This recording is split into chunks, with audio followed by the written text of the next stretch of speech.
Attends, attends, 2 secondes, Serge, il y a le téléphone de Thierry qui sonne. Attends. Oh, David Azencote, comment ça marche? Attends, on peut mettre dans l'écran géant ou pas? Ça va? Ça va, David?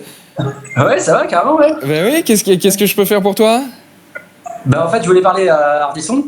Il est pas là, mais de... Qu'est-ce que c'était... Comment t'as eu son numéro, d'ailleurs? En fait, j'étais sur le Darknet, je commandais de la drogue, et puis pour 2 sachets achetés, t'as le numéro d'Ardisson.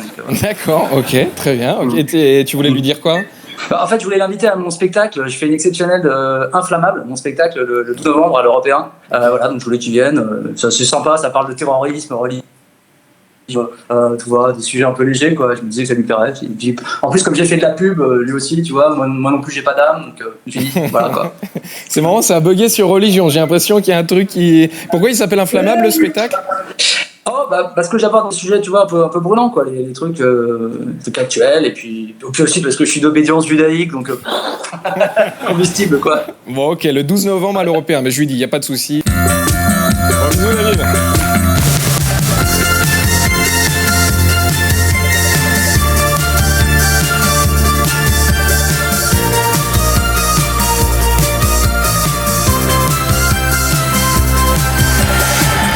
Bonsoir à tous, très heureux de vous retrouver. Coucou les Martiens, coucou les Martiennes, et bienvenue dans votre mini-talk du samedi 18h40 sur C8. On va revenir sur les moments très forts de la semaine d'avant dans le flashback. On va regarder tous vos commentaires sur les réseaux sociaux avec QQI. Puis si vous avez envie de réagir, n'hésitez pas, #CLM. Et cette semaine, je suis désolé, j'ai pas d'invité. Du coup, je vais aller piocher dans ceux de Thierry Ardisson. Et bonne nouvelle, Isabelle Nanty va passer nous faire un coucou. Allez, c'est le moment de passer au flashback, mesdames et messieurs. Méline, il est arrivé, Laurent, ou pas? Mesdames et messieurs, Laurent Baffy. Pardon, maître. Pardon. Ça va, Lolo? Très bien. Ça va, t'es prêt pour l'émission de Thierry tout à l'heure? Oui, bien sûr. En plus, il y a Isabelle Nanty, notre amie à tous. Il y a Isabelle Nanty, il y a David Ginola, Maxime Chatham. Il y a Isabelle Nanty. Et exactement, c'est le principal. Il y a 15 jours, tu te rappelles, Thierry, il a reçu Patrick Sébastien? Oui. Pour recueillir son témoignage exclusif, puisque Patrick Sébastien s'est fait licencier de France 2. Bien fait pour... Non, je merde. Oh, non. Ça, c'est pas de chance, alors. On regarde un petit extrait vite fait? Regarde, bien fait pour sa gueule. Delphine Ernotte, la présidente de France Télévisions, a déclaré que vous n'étiez pas sa tasse de thé. Est-ce que parce que vous êtes un mâle blanc de plus de 50 ans? Attends, c'est fou. Il y a rien qui t'a... T'as regardé la vidéo? Il y a rien qui t'a choqué? Attends, regarde, tiens, je te montre. Ça, c'est une photo de Delphine Ernotte. On est d'accord? Ouais. Regarde qui était juste derrière Patrick Sébastien. Ah. C'est pas incroyable? Incroyable. Elle était sur le plateau. C'est fou, hein? C'est fou. C'est un alien, en fait. Tout ce que j'avais dit de gentil, de méchant, de trop mignon ou d'un peu enculé sur l'émission, c'est cuit. L'amour est comme l'oiseau de Twitter.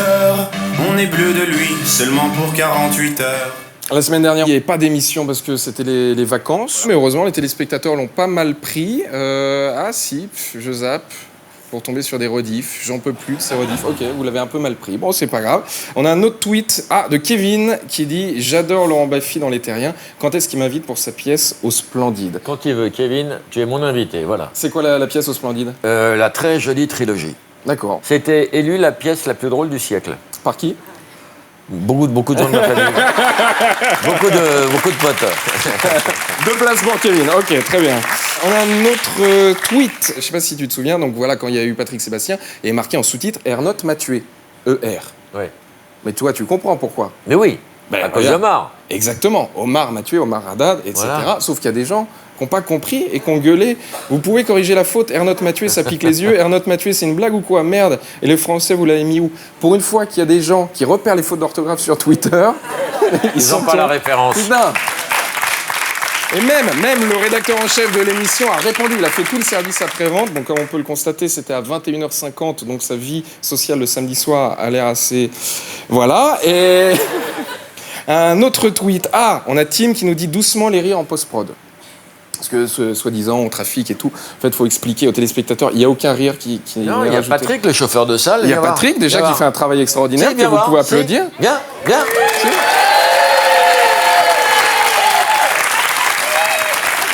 Et Patrick, il fait... Regarde, il a rien fait, tout seul. Il fait bien, j'ai pas fini. Je voudrais te rendre hommage. Il fait à mes yeux le pire boulot de merde parce que je déteste quand les chauffeurs de salle font applaudir une vanne et lui fait son boulot et je le regarde quand il le fait et je lui fais comme ça. On se connaît bien les deux, hein, on se comprend en un clin d'œil. On peut l'applaudir très fort, Patrick. Mais non, mais il y a un truc, c'est que Patrick, il fait un travail extraordinaire, mais il n'y a aucun rire qui n'est rajouté en post-production. En fait, il faut savoir, sous tous les coussins de chaque personne dans le public, il y a un taser qui a été... et regarde, c'est relié, regarde, c'est très précis. Regarde, 1, 2, 3. Voilà. C'est pas mal, quand même. On peut le refaire. Tiens, vas-y, dis une blague pour voir. Eh ben, j'étais dans un sous-marin atomique. C'est bien foutu ou pas, quand même? Ça va, ça, c'est génial. Allez, dis une blague, va. C'est 2 putes et un chameau. C'est le chameau qui vous a fait marrer. Hein. Et puis... Et puis pour terminer, on a un dernier tweet de Toffer qui dit dans 15 jours, Alex Vizorek, c'est Rémi Brica. Parce que toi, tu es avec lui en plateau. Il n'y a plus les gréements de fortune. Du coup, c'est lui qui joue rajoute des petits des instruments. instruments. Voilà, tiens, regarde un petit best-of.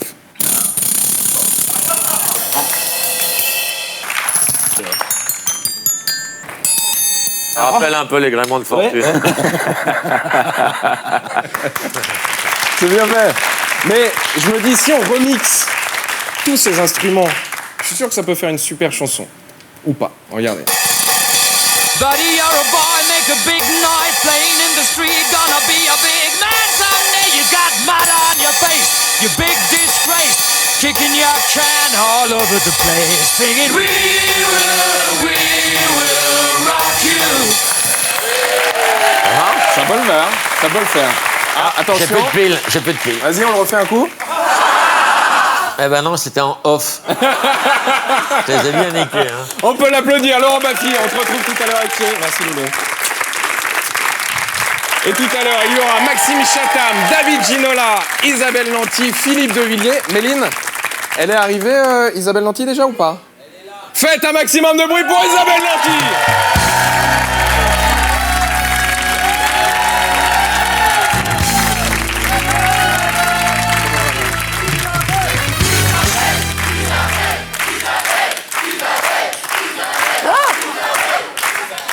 La vache, c'est plus de mon âge. C'est fou. Bon, Isabelle, tu viens pour Munch. Tout à l'heure, Thierry fera la promo, parce que moi, je peux pas vraiment en faire, parce que, Bah non. regarde, physiquement, je crois que je suis dans cette Ah série. oui, merde. Et justement, tu étais venu il y a 1 an et demi dans Salut les Terriens. On regarde un petit extrait. Dernière volonté, si vous deviez mourir là, maintenant. Dernière volonté, c'est avoir le temps de persuader ma fille que ça va être mieux sans moi. Oh, c'est bien. Bravo.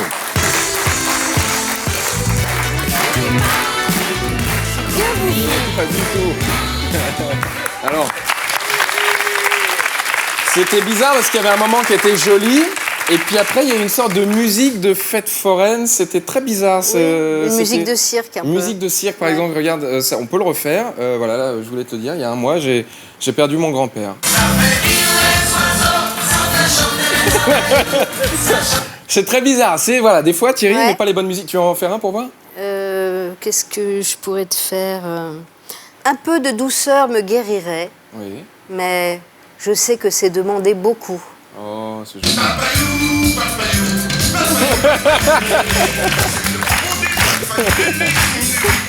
C'est C'est cette vrai que- c'est la musique li- à propos. C'est l'alliage qui est très bizarre. Est-ce que tu es sur les réseaux sociaux, Isabelle? Non. Mais il paraît qu'il y a des comptes à mon nom. C'est vrai, il y a des faux Ouais. comptes? Ouais. Donc il y a des gens qui répondent, par exemple. Oui. Il paraît que je vais faire une inauguration d'un truc là. Et Et il y a des les gens qui t'attendent? Oui. C'est ça. Mais tu sais quoi, ce qu'il y a de bien, c'est que... Enfin, ce qu'il y a de bien ou ce qu'il y a de pas bien, c'est que même quand tu n'es pas sur les réseaux sociaux, tu es quand même sur les réseaux sociaux. Regarde, c'est très facile. Je vais taper Isabelle Nanty sur Twitter et on va voir tous les deux ce qui ressort. Alors, par exemple, tiens, mort de rire, on dirait Isabelle Nanty. Qui a dit ça? Mais c'est drôle parce que quand j'étais à l'école, j'avais été traumatisée un jour parce qu'on m'avait dit que j'avais une tête d'iguane. Voilà. D'accord. J'ai des têtes d'animaux, facilement. Et ma nièce m'a envoyé aussi un truc, une grosse dame dans un café à Lisbonne, et en disant, dis donc, t'es planqué dans un resto. Alors je lui ai dit, écoute, j'ai quand même un peu maigri normalement. Enfin, non. Michel Pfeiffer ou Isabelle Nanty, ça c'est mignon. Ça c'est gentil. Ça, c'est très gentil. Il a fumé, mais c'est gentil. Avec qui on te confond parfois? Alors on me confond avec Isabelle Carré, mais ça c'est le prénom, je pense. Et puis avec Mimi Mati. D'accord. Et ça t'est déjà arrivé, je sais pas, qu'il y ait des gens vraiment qui se trompent très très lourdement Oui, j'ai eu la chance de tourner avec Jean-Pierre Mocky. Et au bout de 5 jours, il me disait des trucs sur ma filmographie et tout ça. Puis à un moment donné, je lui dis, Jean-Pierre, vous me confondez pas avec Marina Foïs? Et au bout de 5 jours, il me dit, ah bon, alors vous n'êtes pas Marina Foïs? Ah bon, mince, alors vous n'êtes pas une vedette. Voilà.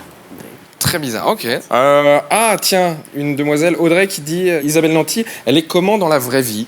Alors moi, je vais me permettre de répondre à la place de Tal. Si vous l'aimez, vous avez raison, parce que voilà, c'est une femme adorable. Non, c'est vrai, Non, mais c'est vrai. C'est pas...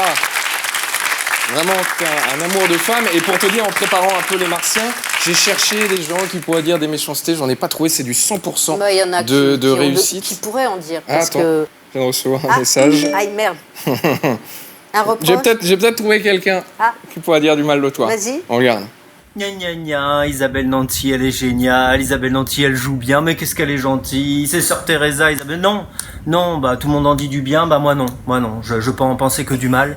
Isabelle Nanty, il y a 30 ans, m'accompagne dans le sud de la France, puisque je suis marseillais, avec sa 2 chevaux vertes, sur l'autoroute, elle conduit à 70 km/h dans la voie rapide, la voie de gauche, dite la voie de dépassement, non, on s'est fait dépasser pendant 17 heures par des gens qui klaxonnaient, et elle criait aux sauvages, aux barbares, regardez, ces fous là qui me doublent par la droite, non, c'est toi la folle, espèce de barbare, on a failli crever. Salope. Pef. Ouais.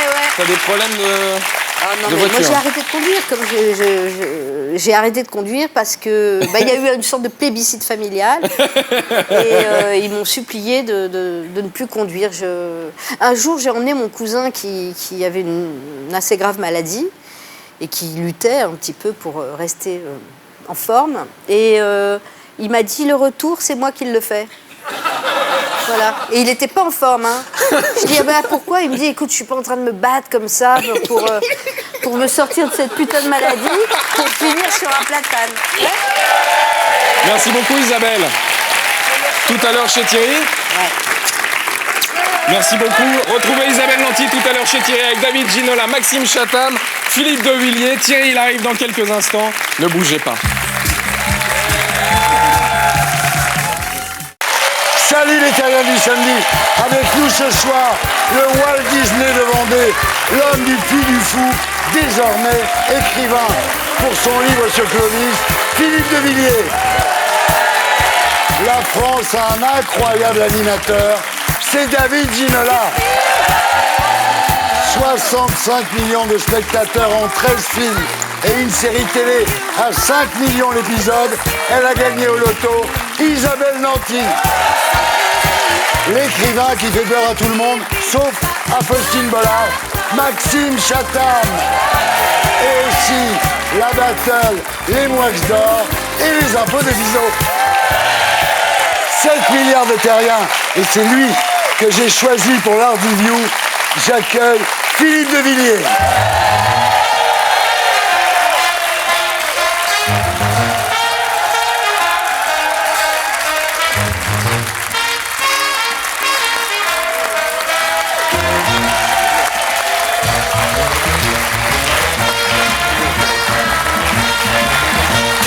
Philippe de Villiers, bonsoir.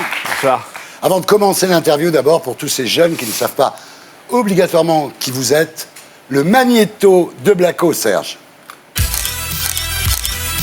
1949. Philippe Lejoli de Villiers de Saint-Ignon naît à Boulogne, en Vendée. Son père, ancien résistant et ancien de l'OS, est le maire du village. Issu d'une famille de 5 enfants, Philippe se marie à 24 ans et aura lui-même 7 enfants. Au terme de ses études, il fait Sciences Po et entre à l'ENA. 1978. Nommé sous-préfet du Loir-et-Cher, Villiers reste fidèle à la Vendée, où il crée un grand spectacle en plein air au Puy du Fou. En 81, après l'élection de Mitterrand, il démissionne de la préfecture. Je suis parti en juillet 1981, au moment où j'ai vu arriver les socialistes et les communistes ensemble. Du coup, en 86, quand la droite revient au pouvoir, il est récompensé et devient secrétaire d'État à la culture de Chirac. Soucieux de son ancrage local, il est élu député en 88 et devient président du Conseil général de Vendée. 1994. Après avoir soutenu le non à Maastricht aux côtés de Philippe Séguin, Villiers se classe 3e des européennes de 94. Est-ce que vous allez voter non? Sur sa lancée, il se présente donc à l'Élysée en 95. L'urgence, c'est de sortir la France du socialisme. Sauf que cette fois, il ne dépasse pas les 5%.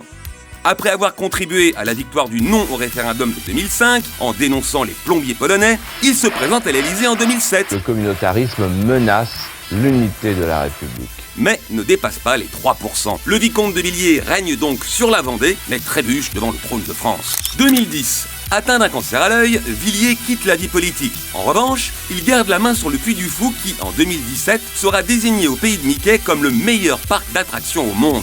S'il a renoncé à ses mandats, Villiers continue en revanche d'influencer le débat politique en dénonçant l'islamisation de la France dans ses livres à succès. 250 000 exemplaires, c'est ça? Oui. Vous vous y attendiez? Non. 2018. Fidèle à ses idées, Philippe de Villiers poursuit la bataille culturelle. En publiant une biographie de Clovis, il espère relancer le débat sur les racines chrétiennes de la France. Voilà. Et tout de suite, on passe à la grande interview de la semaine. C'est l'Art Review.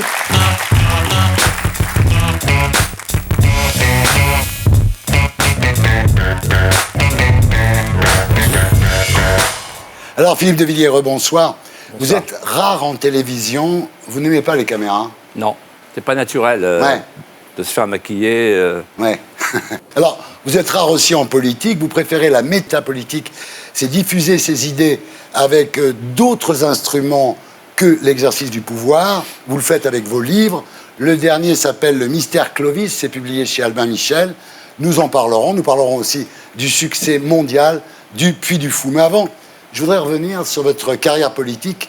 Vous avez été un véritable lanceur d'alerte sur des sujets comme la corruption. C'est vous, à l'époque, qui avez dénoncé l'affaire Urbain. Oui. Vous avez été un lanceur d'alerte sur l'Europe supranationale, lanceur d'alerte sur le libre-échange mondialisé, à l'époque avec Jimmy Goldsmith, sur les abeilles.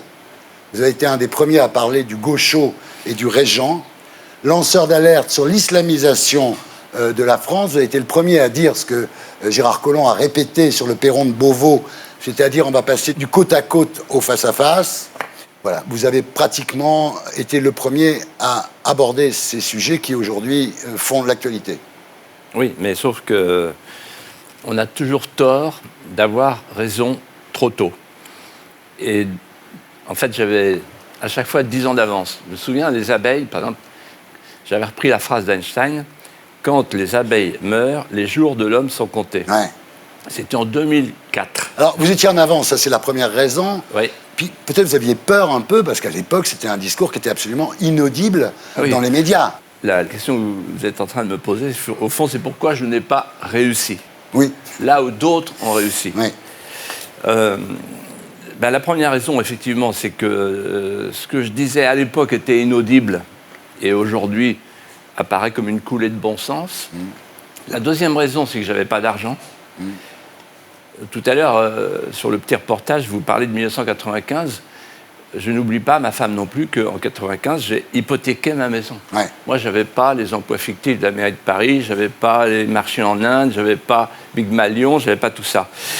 Et donc, je n'avais pas de moyens. Quand vous n'avez pas de moyens, en fait, vous ne pouvez pas y arriver. Si vous n'êtes pas soutenu par les banques, les pouvoirs mondiaux, et puis si vous n'êtes pas un go-lighter en puissance de Bruxelles, vous ne pouvez pas y arriver. Puis la troisième raison, qui est plus personnelle, j'avais peur. Parce que quand j'arrivais sur un plateau, je me prenais des louches de boue, pour ne pas dire plus. Tout simplement parce que depuis 30 ans, mais plus encore aujourd'hui, on ne peut plus parler. On ne peut plus parler parce qu'il y a la cage aux phobes, xénophobes, homophobes, islamophobes, europhobes, tout ça sanctionné pénalement. Et donc, en fait, il y a un périmètre sanitaire avec des miradors autour qui vous illuminent et qui vous prennent en défaut au moindre mot de travers. Donc là, par exemple, avec vous, je vais faire très attention pour éviter de me trouver en situation de délinquant. Aujourd'hui, on peut dire quand même que l'histoire vous a donné raison, donc c'est un peu plus facile de vous exprimer sur tous ces sujets, non? Alors aujourd'hui, ce qui est certain, c'est que pas dans les médias qui restent dans une espèce de congélation soviétiforme, dans le peuple, ce qu'on appelle le populisme. Alors là, c'est fini. Là. C'est fini. Les vents ont complètement tourné. D'ailleurs, les vents ont tellement tourné que quand j'ai fait les mosquées de Roissy, j'avais sous-titré l'islamisation de la France. Le journal Le Monde titre sur moi islamophobe, dangereux islamophobe. Aujourd'hui, les deux journalistes Davé et l'homme, voilà, qui sont les héros qui ont fait le livre de confidence de Hollande. Ils bossent au Monde, hein, les deux là. Font un livre qui marche très bien, ouais. Intitulé La Seine-Saint-Denis, l'islamisation de la France. Ouais. Donc, en fait, pourquoi ils font ça? Pour vendre. Quand vous parlez d'un plan secret de l'ONU et de l'Europe pour livrer le pays à l'islam, vous parlez d'un nouvel édit de Nantes. Là, c'est quand même de la science-fiction. Non, c'est pas. Ce sont des rapports secrets. Ah bon? Oui, dont j'ai eu connaissance. Je ne vous dirai pas comment. Que M. Macron a sous les yeux, puisque nous avons parlé, lorsqu'il est venu au Puy du Fou, de ces rapports que vous venez d'évoquer. Donc Macron connaît ces rapports. Il connaît ces rapports. Hier soir, je lisais un truc incroyable. La décision du 25 octobre, c'est pas vieux, de la Cour européenne des droits de l'homme, qui condamne une jeune conférencière autrichienne qui a dit un mot de trop sur Mahomet. La conférencière qui a dit que Mahomet avait épousé une jeune fille de 6 ans. Voilà. Et donc elle a dit qu'il était pédophile en quelque sorte. À cause de sa jeune femme, Aïcha. Quel est le terme utilisé par la Cour? Blasphème. Dans le même temps, à quelques jours près, il y a une image scandaleuse de Christ et de la Sainte Vierge enlacés dans une attitude lascive. Et là, la personne a perdu, la plaignante a perdu, parce que c'est la liberté d'expression. En d'autres termes, si vous blasphémez contre l'islam... On a compris, voilà, mais si par contre vous blasphémez contre une autre religion qui est la nôtre, avec nos racines chrétiennes, à ce moment-là, il n'y a pas de problème. Philippe de Villiers, en quoi l'Europe aurait intérêt à ce que les pays soient islamisés? Quel est leur intérêt? À qui profite le crime? Oui, alors c'est une très bonne question. Alors, le crime profite d'abord aux eurocrates, aux élites mondialistes qui veulent établir un marché planétaire de masse, qui ont besoin d'un consommateur compulsif soumis au divin marché qui vient exaucer ses pulsions. Parce que derrière ça, il y a de l'argent. Il y a non seulement les banques, la finance, la haute finance, mais les grandes entreprises qui sont plus puissantes aujourd'hui que les États. Ça, c'est la première raison. Puis la deuxième raison, ce sont les hommes politiques français et européens qui ont décidé de faire de la France et de l'Europe une société multiculturelle en prenant le risque de faire en même temps une société multidéculturée et multiconflictuelle parce que nulle part au monde, le multiculturalisme ne marche. Alors, Philippe de Villiers, vous avez remplacé aujourd'hui l'épée par la plume et vous publiez chez Albin Michel un livre intitulé « Le mystère Clovis ». Vous faites parler Clovis à la première personne. Le livre s'appelle « Le mystère Clovis », il aurait pu s'appeler « Le miracle Clovis » parce qu'au départ, c'est un roi franc, donc un barbare au départ, qui grâce à l'amour de sa femme Clotilde et grâce à l'amitié d'un homme, Rémi, l'évêque de Reims, va passer de la barbarie au christianisme, c'est-à-dire de Wotan, le dieu nordique, à Jésus-Christ et se faire baptiser. Voilà, c'est ce que vous considérez évidemment comme la base de la France et des racines chrétiennes de la France. Mais ce qu'il faut bien voir, c'est que quand il est hissé sur le pavois en 481, il y a 5 ans que l'empereur est tombé, Romulus Augustule. Vous parlez de l'empereur d'Occident réfugié à Ravenne, Augustule, voilà, qui est déposé un jour et tout part à Constantinople, puisque l'Empire était bicéphale à l'époque. Voilà, donc il n'y a plus d'Empire. Il n'y a plus d'Empire, et en fait, il y a ce petit roi de Tournai, qui ne pèse à rien du tout, qui a 15 ans, et à côté de lui, il y a les Alamans, il y a les Burgondes, il y a les Ostrogoths, il y a les Visigoths, il y a les Vandales, qui sont tous ariens, c'est-à-dire chrétiens hérétiques. Et que font les évêques? C'est leur coup de génie, avec à leur tête Rémi et Avitus de Vienne. il parie sur ce petit jeune homme, sur ce barbare, qui est tout aussi sauvage que les autres, tout aussi barbare, même peut-être plus. Ouais. Il parie sur lui et ils lui disent, voilà, vous allez être notre allié, on ne vous demande rien pour l'instant, vous êtes menacés par les Visigoths, nous on est menacés par les Ariens, on est donc des alliés objectifs. Et puis plus tard, ils lui disent, oh, il y a une petite princesse burgonde qui est délicieuse. Bon, elle est catholique, voilà.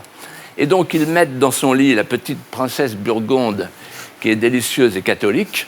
C'est un mariage moré-germanico, pas encore un mariage catholique. Et la Clotilde en question, la petite princesse, elle va petit à petit le convertir. Mais pas du tout comme elle pense. Elle pense dans un premier temps qu'elle va faire passer les articles de la foi par la raison de Clovis. Et lui, il n'est pas d'accord parce qu'il dit, qu'est-ce que c'est que ce Dieu, votre Dieu, qui se fait clouer sur une croix, c'est un Dieu de faiblesse. Ouais. Moi, Wotan, c'est un Dieu de puissance. Oui. Ouais. Et donc, à ce moment-là, Clotilde l'amène à Tours. Il tombe à genoux, on dit, sur le seuil de Monseigneur Martin, l'apôtre des Gaules, qui est mort dans une humilité absolue. Et à ce moment-là, il cherche dans le miroir de l'apôtre Martin à devenir lui-même un roi de pauvreté, un roi de miséricorde et de compassion. Touché par la grâce, quoi. Touché par la grâce, et il devient à ce moment-là le roi du peuple, c'est-à-dire des plus pauvres. Et tant que la monarchie sera fondée sur l'idée que le roi est le roi des pauvres, le roi du peuple, elle sera légitime. Le jour où le roi deviendra le premier des gentilshommes, elle est morte. Ça peut s'appliquer à Emmanuel Macron très facilement, ce que vous êtes en train de dire. Bien. Alors, pour vous, Emmanuel Macron n'est pas l'homme de la situation. Pourtant, tout avait bien commencé.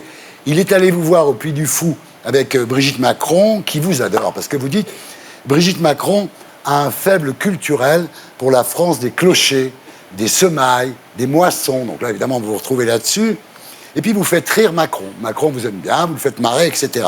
Et c'est chez vous que Emmanuel Macron a déclaré « Je ne suis pas socialiste ». C'est quand même très fort, parce qu'à l'époque, comme il venait d'un gouvernement Hollande, ouais, on ne savait pas ce qu'il était vraiment. Vous savez ce qui s'est passé ? Chez vous, il dit « Je ne suis pas socialiste ». Vous savez ce qui s'est passé ? Il était allé voir Jeanne d'Arc, enfin, la fête de Jeanne d'Arc. Il était à Orléans, c'est vrai. Et quand il est arrivé au Puy du Fou, il m'a dit « J'aimerais bien… ça, je ne l'ai jamais raconté. » Il me dit « J'aimerais bien voir l'anneau. » Oui, l'anneau de Jeanne d'Arc, vous avez racheté. Voilà. 378 000 €. Voilà. Donc il a vu l'anneau. Et à la sortie, il était pris de trépignement. Avec Brigitte, on lui dit « Retourne-toi, la presse est là ». Et face à la presse, il dit « Je ne suis plus socialiste ». Et là, à l'oreille, je lui glisse « C'est le premier miracle de l'anneau de Jeanne d'Arc ».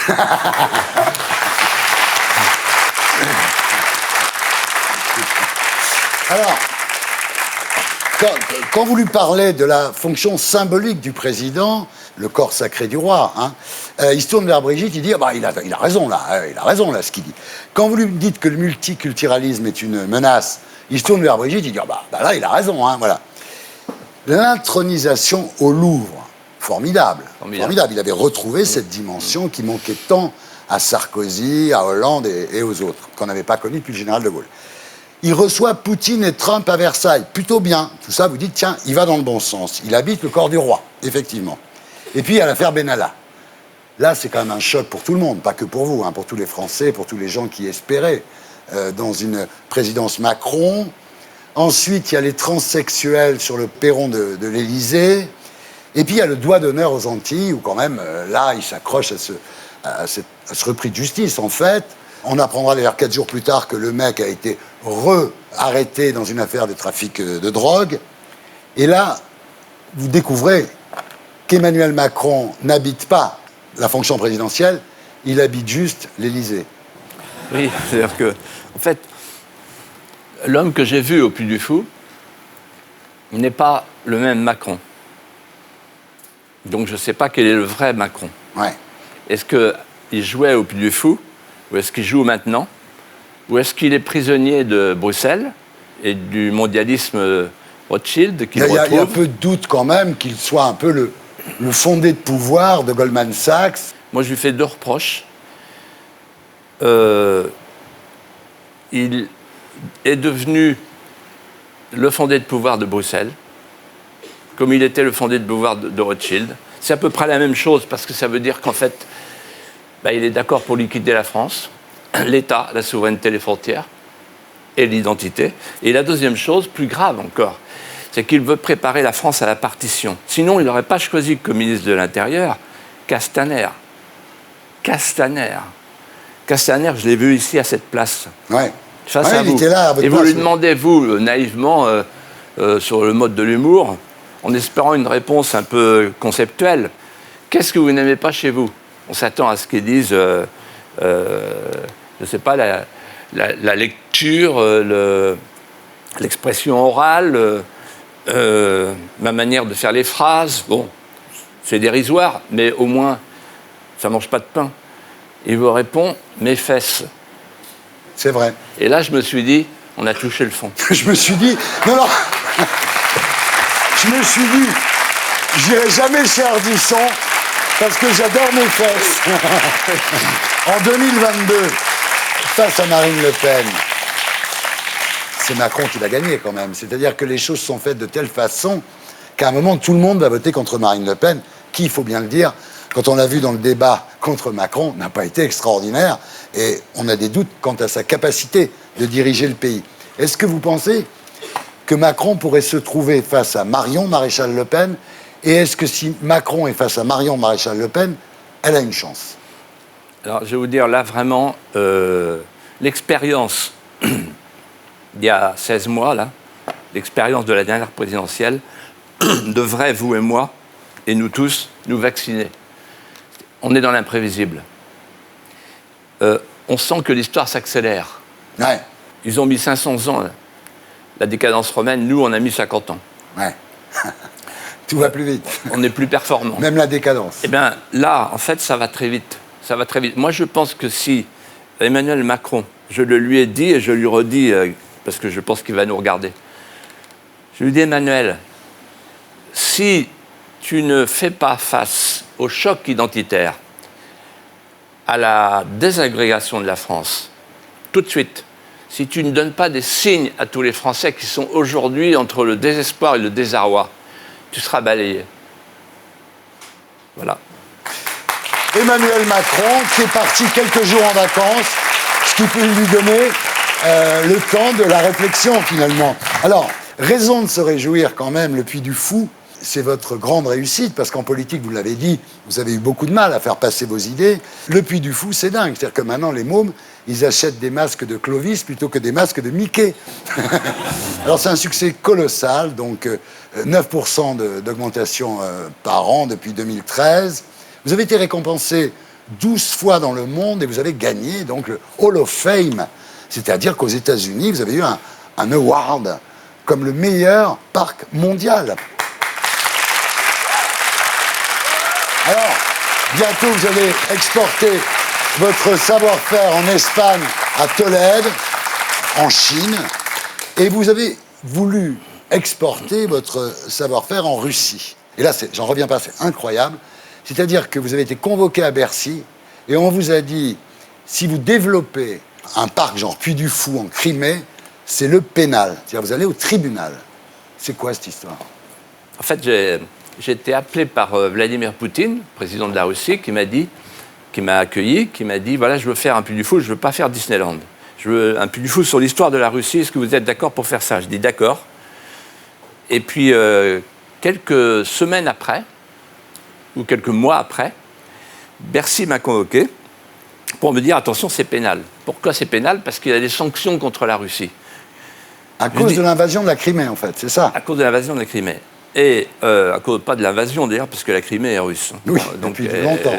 Mais ça, c'est une question de diplomatie. La question qui se pose à nous, c'est on empêche des Français d'investir en Russie. Ça veut dire qu'en fait, on préfère se punir soi-même, par exemple les agriculteurs français, qui sont punis par les sanctions. On préfère se punir nous-mêmes plutôt que de développer les relations internationales dans une vision européenne. Donc on vous a interdit de travailler en Crimée. Donc on nous a interdit parce que la Russie est punie. Mais quand vous regardez bien, vous savez, quand j'étais enfant, j'avais un voisin, Alcide, il y avait une petite mare à côté de chez moi et il pêchait les grenouilles. Il y avait des grenouilles. Et il avait une brouette, et après il repartait avec sa brouette. Donc il marchait, la brouette derrière lui. Et il y avait toutes les grenouilles dans la brouette. Et quand il arrivait chez lui, il n'y avait plus une seule grenouille. Ouais. Ben, c'est l'Europe, en fait. Pour ceux qui aimeraient en savoir plus sur le Puy du Fou, il y a votre livre, Le Puy du Fou, un rêve d'enfance, disponible aux éditions du Rocher. Voilà. Ah, il y a autre chose. Il y a une dernière chose là. Une chose à laquelle je pense, c'est la question Colombo.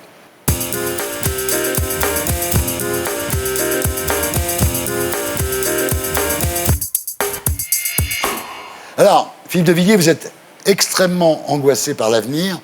Est-ce que votre frère, le général de Villiers, chef des armées, viré par Macron, vous a fait des confidences sur la réalité de la situation politique en France? Alors je vais vous répondre, Thierry Ardisson, les yeux dans les yeux. Si mon frère m'avait fait des confidences sur la situation politique en France, je me considérerais comme tenu par le secret défense. D'accord. Il vous a dit des choses qui justifient votre inquiétude. Mon frère est un soldat. Je sais. Et vous savez comment on appelait l'armée dans le temps? La Grande Messe. C'est ce que vous évoquiez tout à l'heure quand vous parliez d'un plan pour finalement laisser... Mais vous savez, il n'a pas besoin de me parler. En fait, pourquoi il est parti? Qu'est-ce qui s'est passé? J'imagine qu'il a dit aux présidents de la République successifs, en tout cas ceux qu'il a connus, Hollande et Macron, attention, si ça pète dans les banlieues, on n'est pas capable de faire face. On n'a pas les moyens de faire face. On n'a pas les hommes. Et donc, il faut revoir le profil. Ouais. Alors, Hollande, d'ailleurs, apparemment, l'a écouté, faute de l'avoir entendu. Oui. Et Macron a répondu « Je suis votre chef !» Philippe de Villiers, merci. Merci d'avoir été avec nous. Je rappelle le titre de votre livre, Le Mystère Clovis. C'est publié chez Albin Michel. Merci. Merci beaucoup. Alors, il n'y avait pas d'émission la semaine dernière, qu'est-ce que tu as fait? J'en ai profité pour me balader un peu, je suis allé sous la mer. Sous la mer? Ouais, dans un sous-marin nucléaire, avec des bombes atomiques. Non. Ouais.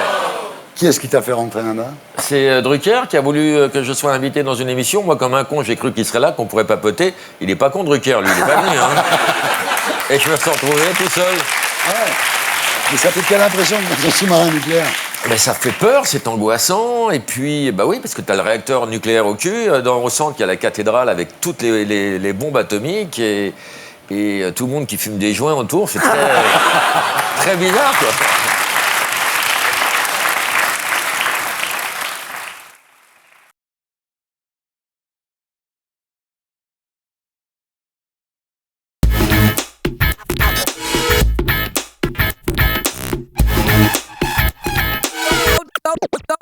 Go down.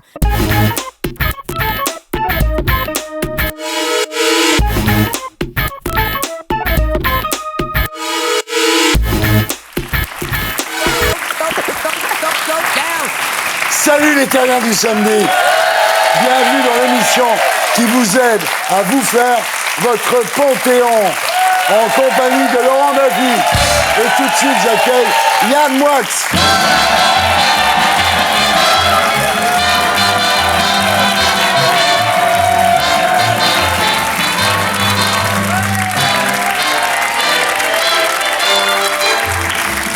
Très heureux de vous voir chaque semaine. Merci Thierry. C'est un super Thierry. plaisir de bosser avec vous. Moi aussi. Moi, je suis heureux de le voir une semaine sur deux. Je suis un peu moins enthousiaste que toi. Alors, avant de commencer, juste dites-nous quelque chose d'un peu bisounours, quoi, pour nous faire plaisir, un truc sympa. Tout ça est de votre faute, Thierry, mais vous avez donné au point une interview dont je me suis jamais remis. Ouais. Vous avez dit un truc que je trouve fondamental. Les idéologies les pires, c'était le fascisme, le nazisme, le communisme et le bisounoursisme. Oui. Et depuis, j'arrive pas à imaginer. J'arrive pas à parler, à m'enlever cette scène de la tête où je vois des bisounours marcher au pas de loi. Alors, vous décernerez vos moix d'or tout à l'heure, mais d'abord, c'est l'heure de la battle.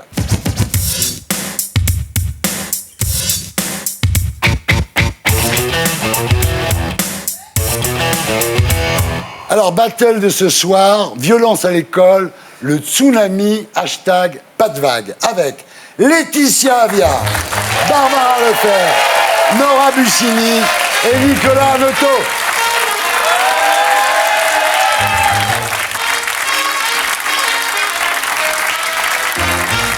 Laetitia Avia, bonsoir. Bonsoir.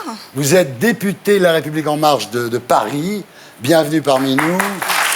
Barbara Lefebvre, vous êtes professeure d'histoire géo en région parisienne et essayiste. Bienvenue parmi nous. Nora Bussini, bonsoir. Vous êtes étudiante et surveillante en banlieue.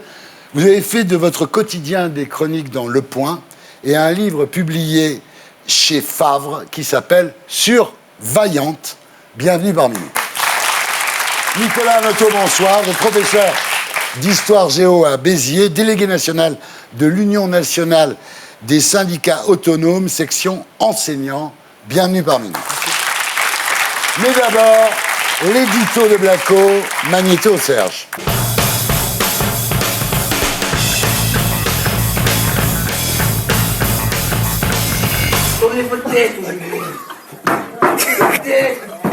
Il a suffi d'une vidéo postée sur Snapchat pour que la violence à l'école occupe à nouveau la une de tous les médias. Sur Twitter, le slogan « Pas de vague » a été repris par des milliers d'enseignants pour dénoncer le manque de soutien de leur hiérarchie. Une collègue s'est pris un ciseau.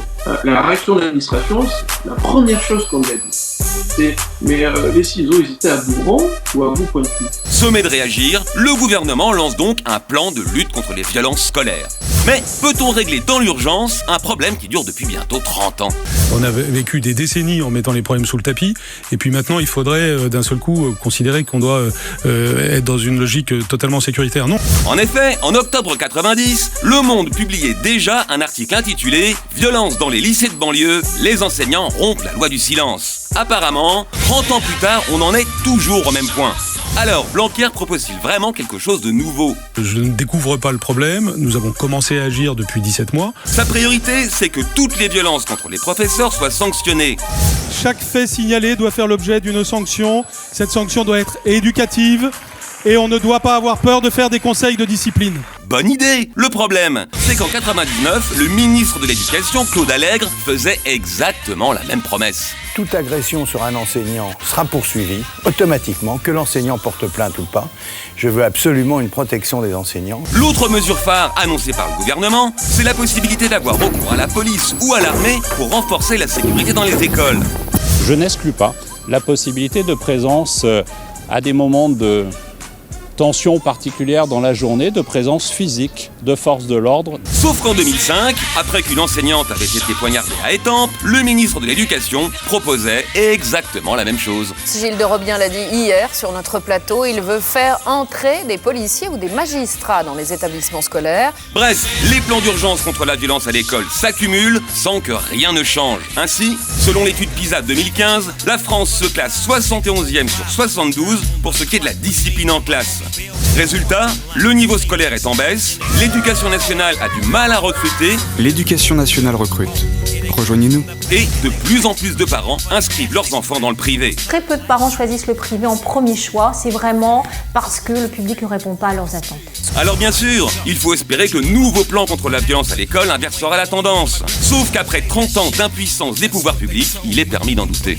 Voilà, c'était l'édito de Blacko, mise en image de Julien Grappe. Alors, 440 incidents graves sont signalés chaque jour dans les collèges et les lycées de France. Voilà, alors Nora Bussini, vous avez publié donc chez Favre Survaillante, journal d'une pionne de banlieue, et vous constatez que partout se banalisent les violences verbales et physiques. C'est vrai que moi, avoir appris mon expérience, ça remonte depuis 3-4 ans. J'avais 19 ans quand j'ai commencé. C'est vrai que des cas de violence, il y en a eu beaucoup. Vous avez commencé où, Nora ? J'ai commencé en Seine-et-Marne, dans le 77. Après, j'ai fait le 91 et là, je suis dans le 93. Ah oui, vous les faites tous. Oui, là, je les collectionne. Tu cherches la merde, hein ? Ouais, je crois, ouais. Ouais, et donc dans des cas des exemples de violence que j'ai eu, le coup n'était pas visé, mais je me suis pris un coup perdu en séparant une dizaine de bagarres alors qu'on était en sous-effectif et en fait le coup m'a terrassé et donc voilà, je suis tombée dans les pommes. Ah oui, carrément. Voilà, mais le coup n'était pas visé contre moi, mais je me le suis pris quand même. Oui, il y a des bagarres toute la journée alors. Ah oui, quasiment tous les jours. En tout cas, dans les établissements REP, oui. Le pire étant l'absence de sanctions. Ouais. Vous citez l'exemple d'un gars qui est mis à pied pendant 2 semaines. Il n'y a pas de conseil de discipline, hein. Mais pendant 2 semaines, il ne revient pas, et puis après, il revient.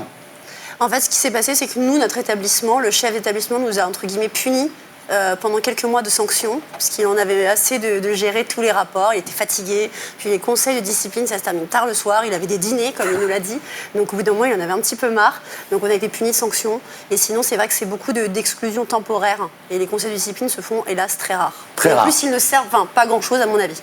Alors, il y a aussi le laxisme général. Vous parlez par exemple d'un élève, on a retrouvé une matraque dans son sac, et le principal dit au père, il lui rend la matraque, il lui dit, écoutez, faisons comme si rien ne s'était passé, mais dites à votre fils de plus jamais recommencer. Exactement. Il lui a rendu la matraque que j'ai trouvée, c'est vrai.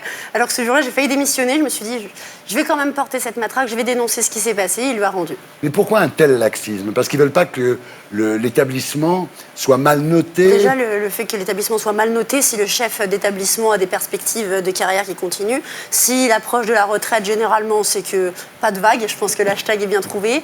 Et aussi, surtout, parce qu'on a remarqué, et c'est ce que j'explique beaucoup, c'est que les conseils de discipline, aujourd'hui, en fait, c'est une sorte de coup de poker. Ça veut dire que si on finit par exclure définitivement un élève, on récupère très rapidement après un autre élève exclu d'un autre établissement. Donc, en fait, tout le monde se repasse la patate chaude, en fait. Oui. Complètement, c'est ça. Ouais. Donc c'est un coup de poker. C'est est-ce qu'on vire celui-ci parce qu'il a tabassé un élève, mais on risque de prendre celui qui a frappé un prof. Bon, qu'est-ce qu'on fait? Donc voilà. Bien, alors Nicolas Anoto, vous êtes prof d'histoire géo, donc dans un collège difficile, à Béziers. Bon, vous êtes évidemment témoin de tout ça, mais pour vous, ça a toujours existé. En fait, ce sont les réseaux sociaux qui amplifient le phénomène. Alors, la violence, elle existe depuis des décennies dans les établissements. On est face à des jeunes, face à des adolescents. Donc c'est normal qu'à un moment donné, il y ait des choses qui se passent. Après, qu'est-ce qui se passe? On a un fait grave. Et là, on voit qu'en réaction, on a des mesures qui sont proposées qui sont uniquement de type on va compter le nombre d'exclusions, on va réfléchir à introduire des policiers, mais on ne réfléchit pas à la vraie question. C'est le climat scolaire, c'est la formation des enseignants, c'est les conditions de travail des élèves et qu'est-ce qui peut les faire réussir. Et donc je suis très déçu parce qu'on parle d'éducation, mais pas assez bien, puisque pour ma part, j'ai été recruté prof d'histoire géo parce que j'étais bon sur les sectes chrétiennes en Afrique romaine au IVe siècle. On ne m'a jamais expliqué la psychologie d'un adolescent, comment ça fonctionnait avec un enfant, comment est-ce qu'on pouvait prendre en charge un groupe, etc. Et ça, le ministre ne l'a évoqué à aucun moment. Ouais. Barbara Lefebvre. Donc ce que je dois dire, c'est que je parle toujours de Bensoussan et des territoires perdus de la République en 2002. Martine Aubry s'en est aperçue en 2018, 16 ans plus tard. Et j'oublie toujours de vous citer, donc désolé, vous étiez dans l'affaire avec Bensoussan. Alors, votre livre « Génération, j'ai le droit » chez Albin Michel, vous y dénoncez le pédagogisme. Alors, le pédagogisme, il faut savoir ce que c'est l'épanouissement de l'enfant uniquement. C'est-à-dire, tout doit être fait pour l'épanouissement de l'enfant. C'est vrai que l'élève ne fait plus ses devoirs, il vient réclamer ses droits. Oui, on vit dans une société de toute façon qui est complètement aujourd'hui centrée sur l'individu, mais pas au sens positif du terme. C'est-à-dire que oui, l'individu est un sujet qui pense par lui-même et on l'espère avec l'usage de sa raison. Et on espère aussi que les savoirs transmis par l'école vont l'aider à s'émanciper. Non, on est plutôt dans un individualisme compétitif où finalement c'est la guerre du tous contre tous qu'on est en train d'aider et d'alimenter justement avec cette extension indéfinie des droits de l'individu. Et je rebondis un petit peu sur ce qu'a dit mon collègue. Le problème de la formation des enseignants, on ne nous explique pas la psychologie des élèves, gérer un groupe, mais dans les années 60, dans les années même 70, on n'expliquait pas ça davantage aux enseignants qu'on formait, seulement les enseignants étaient formés différemment. Et ils étaient formés notamment dans le cadre de ce qu'on pourrait appeler une forme de compagnonnage, c'est-à-dire que dans les écoles normales, c'était des enseignants chevronnés qui accompagnaient des jeunes enseignants qui entraient dans la fonction et à qui petit à petit on montrait un petit peu les rouages du métier comme une forme d'artisanat en quelque sorte.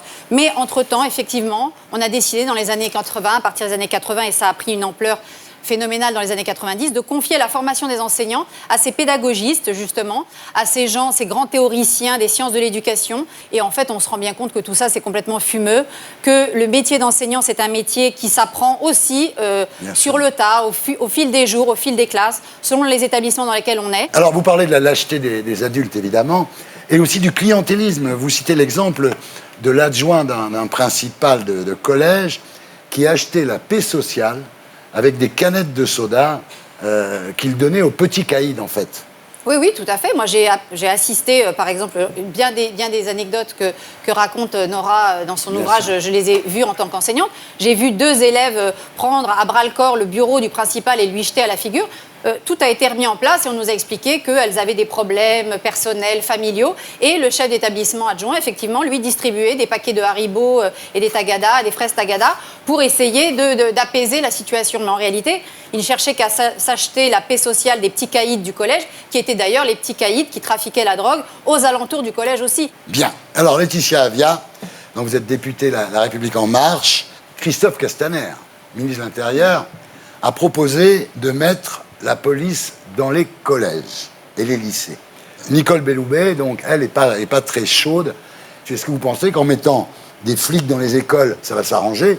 Ou est-ce que, si on en est à mettre des flics dans les écoles, c'est qu'il y a un problème beaucoup plus grave? Mais elle veut mettre des flics pour apprendre à parler français ou pour contrôler le... non? La première chose, et pour revenir sur le magnéto de tout à l'heure, il n'y a pas de plan d'urgence aujourd'hui. Il y aura un plan, il y aura un certain nombre de mesures mi-décembre. Christophe Castaner fait une proposition concernant un certain nombre d'officiers qui pourraient venir de manière ponctuelle. Ce n'est pas tous les jours dans les établissements. Aujourd'hui, il y a des référents dans les commissariats. Il y a des moments qui sont des moments difficiles, sous tension. Je crois comprendre que l'idée, c'est de pouvoir les actionner plus rapidement. C'est une proposition parmi d'autres. Ce que je pense, c'est que l'école, c'est un lieu de savoir avant tout. C'est un lieu de transmission du savoir. Et en particulier dans les quartiers qui sont des endroits difficiles où on a vraiment besoin de cette transmission du savoir parce que c'est ce qui permet à chacun de s'émanciper, il faut les meilleures conditions possibles pour que ceux qui souhaitent s'émanciper puissent travailler sereinement. Le problème, il me semble quand même, et on doit vraiment y revenir, c'est que qui est le premier responsable, qui est le premier éducateur de l'enfant? On a affaire ici à des mineurs. Les faits qui sont aujourd'hui médiatisés sont des faits qui touchent des enfants de plus en plus jeunes. Dès le primaire, on commence à voir... je vous rappelle qu'il y a quelque temps, il y a une institutrice qui s'était fait frapper par plusieurs élèves de CM2. On a des problèmes dans les collèges et les lycées. Ces élèves sont des mineurs. À partir du moment où ils sont des mineurs, reconnus comme tels, ils sont sous la responsabilité de leur famille. Moi, ce que je me demande, c'est quand est-ce qu'on responsabilise véritablement les familles. Un enfant, ça passe un tiers de son temps dans l'école. Le 2 tiers du temps restant, c'est avec sa famille et son environnement, c'est-à-dire ses pairs, la cité, les copains, etc. Je pense qu'il est temps de responsabiliser les familles. Non, non. Sur le temps. Non, les deux tiers du temps ne sont pas passés avec la famille. J'ai dit la famille et l'environnement. Parce qu'on est en présence de familles, justement, qui sont surchargées, qui passent leur journée au travail, qui ont énormément de choses à faire. C'est nouveau. Mais je ne dis pas que c'est nouveau. En 1930, on n'allait pas travailler. Je ne dis pas que c'est nouveau. Je vous parle de famille. Et là, on attend aussi des politiques ministérielles dans ce domaine. On attend aussi des moyens. Je vais terminer la phrase. Je vous parle de familles qui sont des familles populaires, qui sont des familles qui ont des... Ça existe depuis toujours. Oui, je ne vous cache pas cela. Mais ce que je vous dis juste, c'est qu'on ne peut pas considérer que ces jeunes passent un tiers de leur temps à l'école et 2 tiers de leur temps avec leur famille. Parce que justement, ils passent beaucoup de temps désœuvrés. Et les premières victimes de ces comportements, ce sont aussi souvent les familles qui voient leurs enfants. Et leur première aspiration pour leurs enfants, c'est quoi? C'est forcément leur réussite. Excusez-moi, madame. J'ai été enseignante. J'ai été enseignante et je connais beaucoup de familles qui sont dans les difficultés que vous soulignez et qui réussissent à faire en sorte que leurs enfants ne sortent pas dehors à des heures indues, ne fréquentent pas. La majorité des familles. Ce qui demande de la présence. Je vous explique. La majorité des familles qui vivent dans ces quartiers sont dans les difficultés que vous dites et ne laissent pas leurs enfants traîner le soir, ne laissent pas leurs enfants fréquenter des gens qui peuvent les entraîner dans un certain nombre de comportements délictueux, voire criminels. Il y a une minorité de familles... Vous entendez le vocabulaire que vous utilisez? J'entends très bien des familles le vocabulaire. Qui laissent leurs enfants traîner. Vous savez qu'il y a une femme, en 2003, à Bourg-en-Bresse, qui a été condamnée à 1 mois de prison avec sursis pour avoir laissé justement ses enfants vagabonder le soir, s'enivrer, mettre le feu aux poubelles de l'école, etc. Vous voyez que la justice peut intervenir. C'est ce que vous appelez de vos voeux. On est d'accord, mais vous avez aussi des familles où le père est parti, où la mère est vraiment sous la domination de l'enfant. Un enfant de 15 ans va dire à sa mère mais j'ai pas besoin de t'écouter, tu m'emmerdes. Donc le problème, il est vraiment là, Nora. Il y a une démission parentale qui est de plus en plus conséquente quand même. Moi, je le vois beaucoup avec les parents. Je trouve que, par exemple, les parents prennent beaucoup plus à cœur de venir récupérer le téléphone confisqué de leur enfant que de venir constater avec nous les absences et l'absentéisme énorme qu'il y a. Et de toute façon, je le constate vraiment et on est beaucoup à ramer quotidiennement pour pouvoir obtenir un contact avec des parents. Oui, parce que vous avez des familles où quand le gosse est puni, la mère vient en disant pourquoi vous avez puni mon gosse. Exactement. Moi, je me souviens que ma mère, elle disait le prof a bien raison de te punir. C'est que tu as dû faire une connerie, mon pauvre ami. Mais ce que je vous dis, c'est qu'il ne faut pas non plus généraliser cela. Nora? Moi, je pense qu'aujourd'hui, ce qu'il faudrait faire, c'est de créer une sorte de service national qui viendrait, je pense, je vais être peut-être très dur, géré par l'armée, qui viendrait aujourd'hui s'occuper des élèves difficiles, qui viendrait les remettre dans un décrochage scolaire, leur apporter l'autorité qu'ils ne trouvent pas. Je ne vais pas juger les familles là-dessus, je ne me permettrai pas de faire ça, mais qui viendrait aujourd'hui apporter ces solutions-là. Nous, le problème qui a été dénoncé, c'est qu'on appelle ça éducation nationale et pas instruction nationale. On est censé aussi et avant tout instruire. Et aujourd'hui, on éduque et nous n'avons pas les Normalement, moyens c'est les parents qui éduquent Exactement. et l'école qui instruit. Hein. Barbara?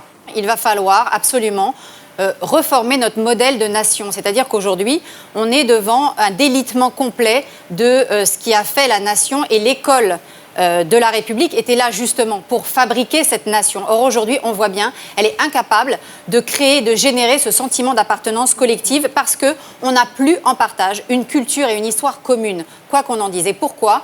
Je reviendrai sur l'état déliquescent de ma discipline, l'histoire-géographie, telle qu'elle est enseignée aujourd'hui. Mais pire encore pour moi, c'est la situation qui est faite à la littérature à l'école. Et personnellement, je pense qu'au-delà même de l'histoire et géographie, la principale discipline qu'il faut remettre au premier plan aujourd'hui à l'école, c'est le français et la littérature. Sans entrer dans la littérature française, on ne devient pas véritablement français. Et je donnerai un simple exemple. Moi, quand mes élèves en histoire-géographie, par exemple, font un exposé, quand j'enseignais dans les zones d'éducation prioritaire notamment, mais pas seulement, parce que c'est très à la mode d'employer l'accent de banlieue pour s'exprimer, j'interdisais strictement à mes élèves de s'exprimer avec l'accent de banlieue. Alors je sais, c'est peut-être glottophobe. Vous étiez glottophobe. Voilà, oui. je sais, j'aurais pu passer sous le coup de la loi, mais heureusement, cette loi ne passera pas apparemment. Moi, c'était strictement interdit, et vous savez quoi ? Entre eux, s'ils s'expriment en parlant le wesh-wesh, ça ne me pose pas de problème. Mais moi, je leur expliquais, si vous voulez demain pouvoir vous intégrer socialement, Bien culturellement, économiquement, vous devez parler comme la majorité. Alors justement, Laetitia, c'est vous qui avez déposé un amendement contre la glottophobie à cause de Mélenchon qui a reproché à une journaliste de Toulouse d'avoir l'accent de Toulouse, ce qui est plutôt bien, moi je trouve. Mais est-ce qu'elle n'a pas raison finalement? Il y a deux choses différentes à mon sens. Il y a le fait d'avoir des intonations qui peuvent venir de quartiers, de banlieues. Et puis, il y a le fait d'avoir une certaine vulgarité lorsqu'on s'exprime. Ce sont deux choses différentes. Et moi, je suis... À partir du moment où je ne m'exprime pas de manière vulgaire, je ne pourrais pas vous donner d'exemple. Mais je vais terminer. Vous savez, depuis tout à l'heure, je vous laisse vous exprimer. Vous avez beaucoup de mal à faire la même chose lorsque je... Parce qu'on ne comprend pas. Je vais peut-être aller jusqu'au bout de mon propos. Et moi, je ne suis pas pour la stigmatisation de qui que ce soit. Je ne suis pas pour des discriminations liées notamment au lieu de résidence, ce qui est interdit également par la loi. La difficulté avec cette situation, et d'ailleurs on l'a vu lorsqu'il y a eu les événements de Créteil, c'est que à la suite, les professeurs ont publié une tribune pour dire que finalement leur établissement, c'était pas que ça. Parce qu'à chaque fois qu'on va mettre le viseur sur ces établissements-là, eh bien finalement, on va avoir une stigmatisation et tout le monde va dénoncer ces établissements, tout le monde va dénoncer ces quartiers, et plus personne n'a envie d'y aller. Et c'est pas ça la réalité. Moi, je suis pour une approche. Sans le mot stigmatisation dedans, ça serait... Eh bien, écoutez, je vais utiliser les mots que je vais utiliser aussi. Ça serait bien qu'on l'oublie pendant 15 ans, par exemple. On me demande ce que je pense qui doit arriver pour ces quartiers, et c'est la première chose, c'est arrêter vraiment de mettre le viseur dessus de cette façon. Ensuite, ce qu'il faut faire, c'est s'occuper du temps, et qui est un temps de désœuvrement pour ces jeunes. Alors, certes, il y a le temps à l'école, il y a un temps en famille, mais on le sait bien, la plupart du temps, ils le passent dans les quartiers, à tenir les murs. Et c'est là qu'il faut agir. Nicolas ? Premièrement, prendre le problème à la racine. À chaque fois, on parle d'élèves qui ont été exclus une fois, plusieurs fois. Attendez, là, juste, pourquoi est-ce qu'on attend que l'élève soit exclu avant d'agir ? Donc, faire des classes relais pour pouvoir accueillir les élèves en voie de décrochage, ça serait déjà une bonne chose, et ce n'est pas le cas dans tous les établissements. Ensuite, on a un problème de système éducatif. Est-ce qu'on choisit un système dans lequel on a des élèves qui pointent à l'entrée, à la sortie, auxquels on ne donne aucune autonomie, qui sont juste là pour se taire, ou est-ce qu'on part sur un système comme les pays nordiques, où on laisse les élèves gérer une partie de l'établissement avec un foyer, où on laisse les élèves faire de la médiation entre pairs, gérer les conflits entre eux, pour être accompagnés. Là, on a quelque chose d'intéressant, mais qui va demander plusieurs années à faire. Le problème, c'est que le ministre actuel, depuis un an, est en train de revenir sur ce qui avait été fait pendant 5 ans. Si tous les 5 ans, on change de politique, on n'avancera jamais dans ce pays. Yann. La première chose, c'est qu'aujourd'hui, on vit dans une société d'individualisme de masse. Dans les années 70-80, tout le monde voulait ressembler à. Aujourd'hui, tout le monde veut se différencier d'eux. Donc, l'école était là pour créer des individus. Aujourd'hui, c'est l'inverse. Les individus arrivent à l'école, exactement comme on choisit un menu à la carte, on veut qu'on nous parle de nous. C'est ce que disait André Breton, l'amour, c'est quand quelqu'un me donne de mes nouvelles. Les enfants arrivent à l'école aujourd'hui en disant « un professeur, c'est quelqu'un qui me donne de mes nouvelles ». Eh bien non. L'école est là pour d'abord créer un individu générique qui n'existe pas, qui pendant 15 ans n'existera pas, et à l'issue du baccalauréat, quand il rentrera à l'université, on aura formé un individu, quelqu'un qui est prêt à affronter la vie, ce qui n'était pas le cas avant. Voilà le métier de l'école. La deuxième chose, c'est qu'aujourd'hui, on vit dans une société où, là encore, dans les années 110, 80, 90, la vérité était à l'école. Maintenant, la vérité est partout ailleurs et jamais à l'école. La vérité est sur des sites internet et le principal ennemi du professeur, c'est le complotiste. On va à l'école pour vérifier que les profs ont tort. Yann Moix. Merci Nicolas. Merci Laetitia, Barbara Morin, merci à tous, merci. Merci Yann, merci d'avoir été avec nous. Et maintenant, c'est l'heure des récompenses qui peuvent faire mal, les Moix d'or.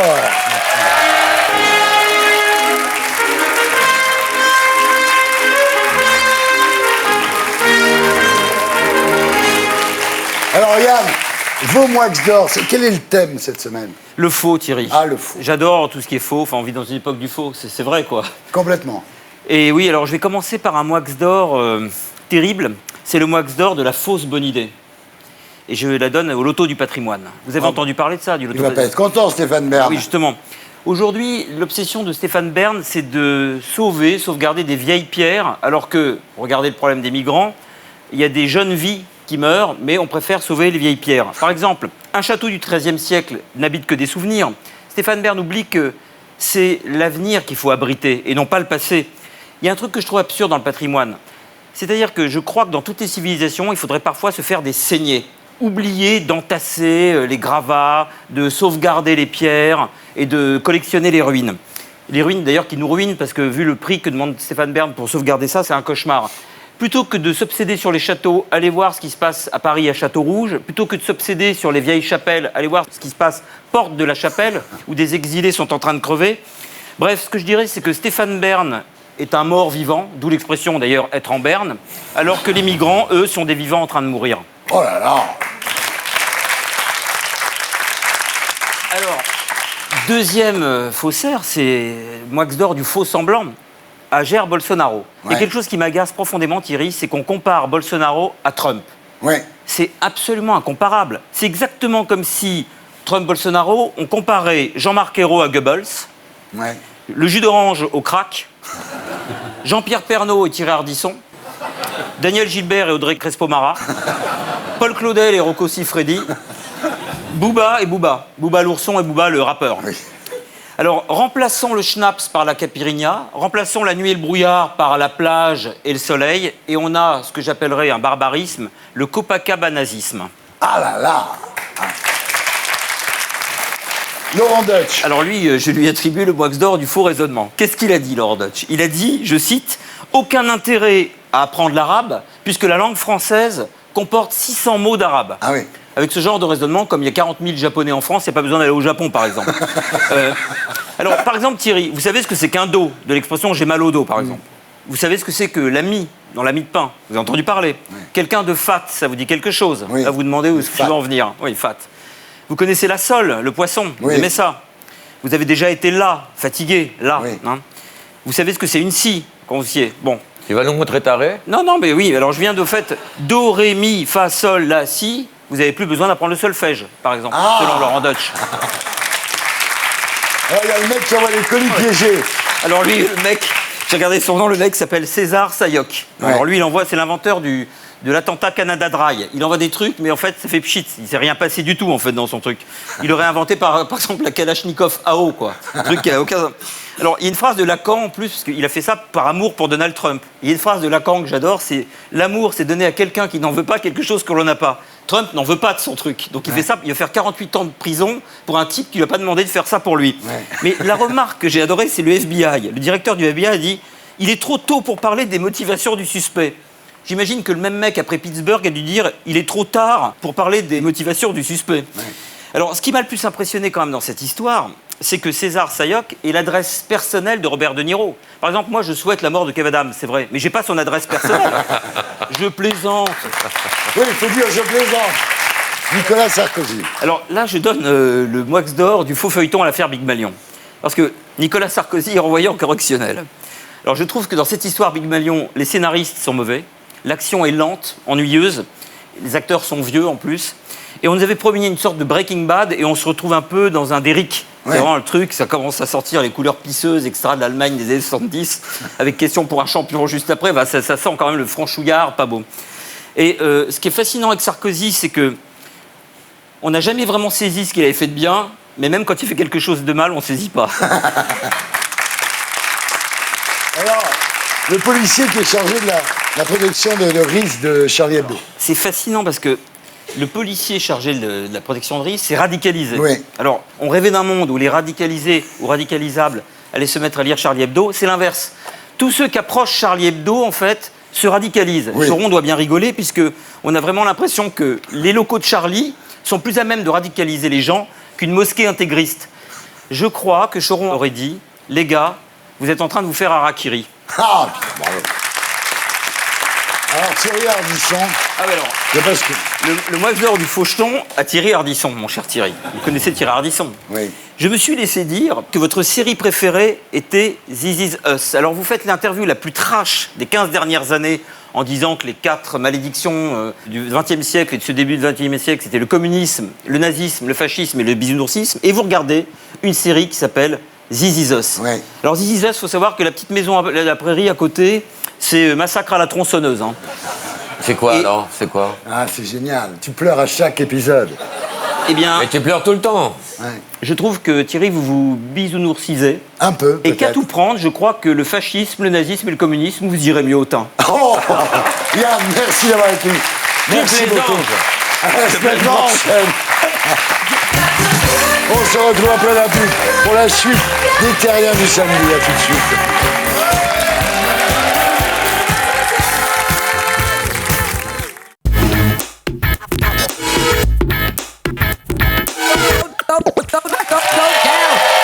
Bonsoir les Terriens du samedi.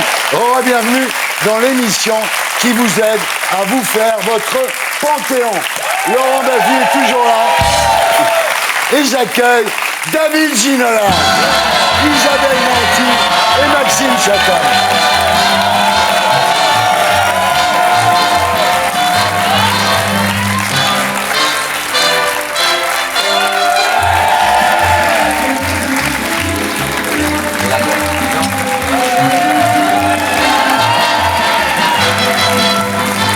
Bonsoir à tous les trois. Bonsoir. Alors, David Ginola, une ex-star du football international, mannequin cheveux chez L'Oréal, qui a eu la vie sauvée par M. Pokora, avant de devenir animateur télé et père d'une candidate de Danse avec les stars. C'est pas une carrière, c'est un camoulox.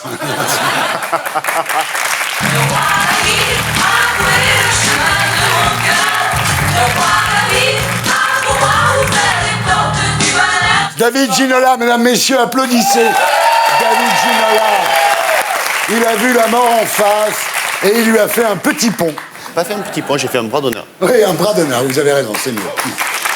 Alors, je rappelle, pour ceux qui ne le sauraient pas, que le 19 mai 2016, pendant un match de foot amical à Cannes, vous avez fait un arrêt cardiaque. Heureusement, parmi les joueurs, il y avait des gens qui savaient faire un massage cardiaque. C'est ce qui vous a sauvé.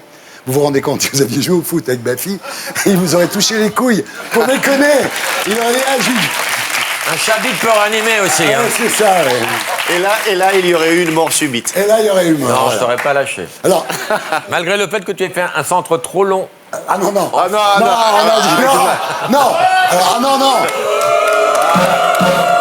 Voilà, je vais m'en occuper personnellement. Maintenant, on parle de l'arrêt cardiaque, ça évite de parler de la Bulgarie, évidemment. Bon, alors, Frédéric Mondy vous a massé le torse pendant 9 minutes.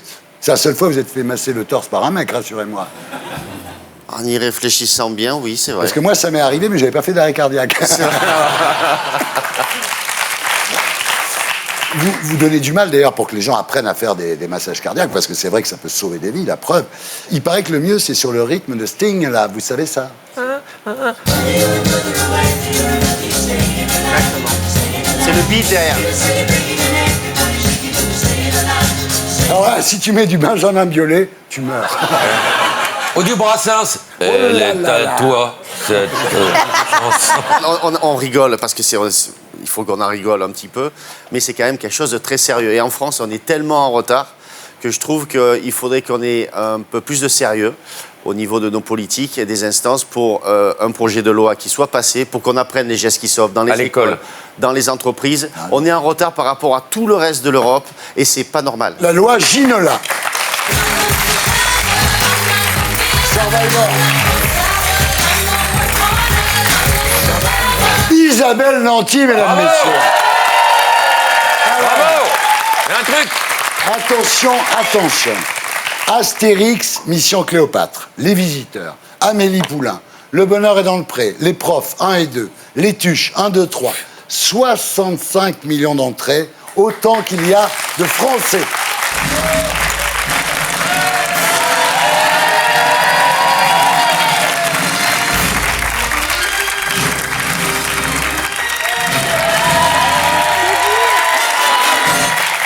C'est pas une comédienne, c'est une patte de lapin en fait.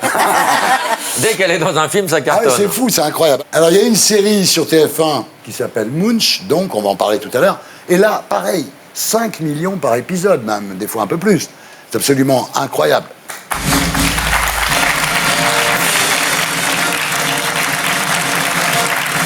Non, pas exagéré, ça fait quand même 2 triomphes. Et vérifiez que vous avez bien fermé votre porte, qu'il n'y a personne caché sous le lit, que les couteaux sont bien rangés à leur place. Voici le roi du livre qui fait peur, Maxime Chatham. Maxime Chatham, 25 romans au compteur, 7 millions de livres vendus, c'est absolument incroyable. Des traductions dans 20 pays.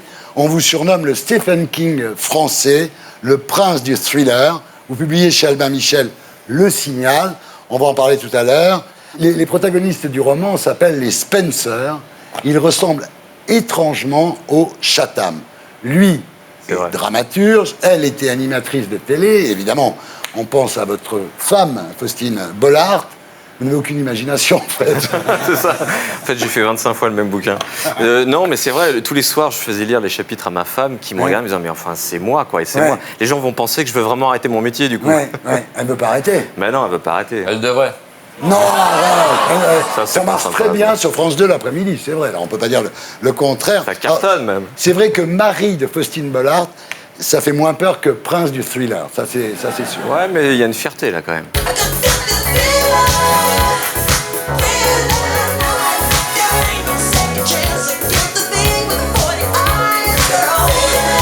Et maintenant, c'est l'heure des infos de Viso.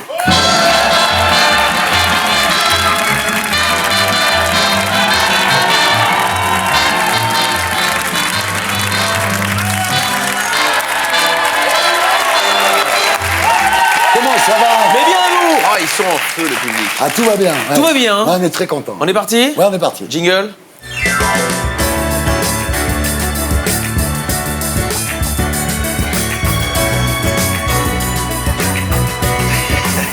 Cette semaine, c'était la Toussaint, Thierry. On a tous, bien sûr, une pensée pour nos disparus. François Hollande, sur le point d'acquérir une résidence à Tulle. Et on va pas se mentir, ce qui nous inquiète, c'est pas tant qu'ils redeviennent propriétaires à Tulle, c'est qu'ils redeviennent locataires à l'Élysée. Car oui, d'après son ancien conseiller Gaspard Ganzer, François Hollande veut revenir. Pas d'inquiétude, hein, car selon son entourage, Michael Schumacher voudrait lui aussi revenir.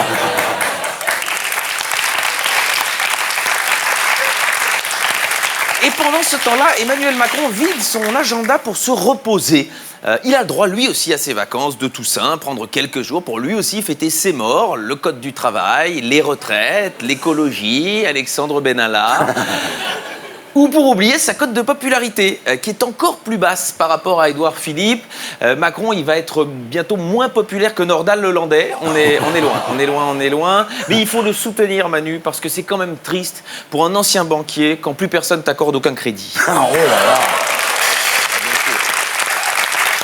Ah, ça bosse. Passons aux insoumis. Alors je ne parlerai pas, oh il l'attendait avec impatience, je ne parlerai pas du couple Mélenchon-Chikirou. D'ailleurs, Jean-Luc Mélenchon nous a prouvé que c'était l'exact inverse de François Fillon. Puisque Fillon, en plus de coucher avec Pénélope, on a découvert qu'ils étaient censés bosser ensemble, tandis que Méluche, en plus de bosser ensemble, on a découvert qu'ils étaient censés coucher avec.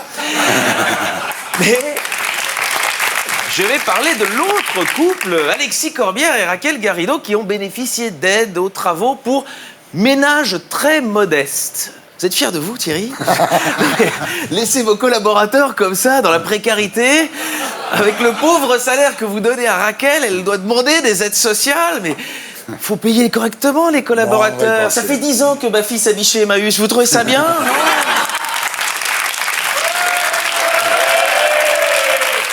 Politique internationale. Et voilà. Ça, c'est un nouvel instrument. C'est un nouvel instrument pour parler du Brésil. Du Brésil, évidemment. C'est bien produit, cette émission. Le Brésil bascule à l'extrême droite. Bolsonaro élu président. Alors, Marine Le Pen a salué, évidemment, l'élection de Bolsonaro et elle a dit qu'elle attendait avec impatience qu'il nomme son prochain gouvernement avec, elle espère, Joseph Menguelito, Adolfo Eichmanninho et Klaus Barbinho, de préférence. Mais c'est vrai que l'extrême droite au Brésil, ça reste moins inquiétant que dans d'autres pays. C'est vrai que le bruit des tongs, ça fait moins peur que le bruit des bottes. Ouais. Mais on verra. De toute façon, il faut attendre l'entrée en fonction de Jair Bolsonaro. Alors oui, c'est son prénom, il s'appelle Jair. Ce qui nous fait plus spontanément penser à une éjaculation faciale, mais oui.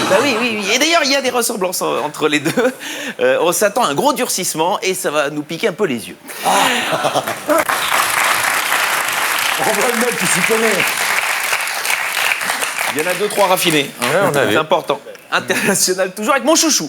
Le président algérien Abdelaziz Bouteflika, il sera candidat à sa réélection. Donc la saison 10 de Walking Dead se déroulera en Algérie. En plus, le gars, il t'annonce ça la semaine de la Toussaint. C'est quand même magique. Quand je pense qu'il y a encore des gens qui doutent qu'il y ait une vie après la mort, mais regardez, c'est évident. Alors c'est vrai que quand on dit Bouteflika et urne, on pense pas directement à élection. Oui. Non, c'est pas bien. Revenons en France avec la problématique de la chasse. Alors, en Savoie, il y a un arrêté qui oblige les promeneurs à porter des gilets fluorescents. Alors clairement, c'était peut-être plus malin de porter des gilets par balles, parce que tout a commencé évidemment avec ces problèmes-là. En Bretagne, quand même, avec 2 surfeurs pris pour des faisans par des chasseurs. Mais si vous voulez, les mecs, ils picolent tellement que je crois qu'il ne faudra pas s'étonner qu'un jour, il y en a un qui descend d'un deltaplane en pensant tirer un lapin. Mais les gars...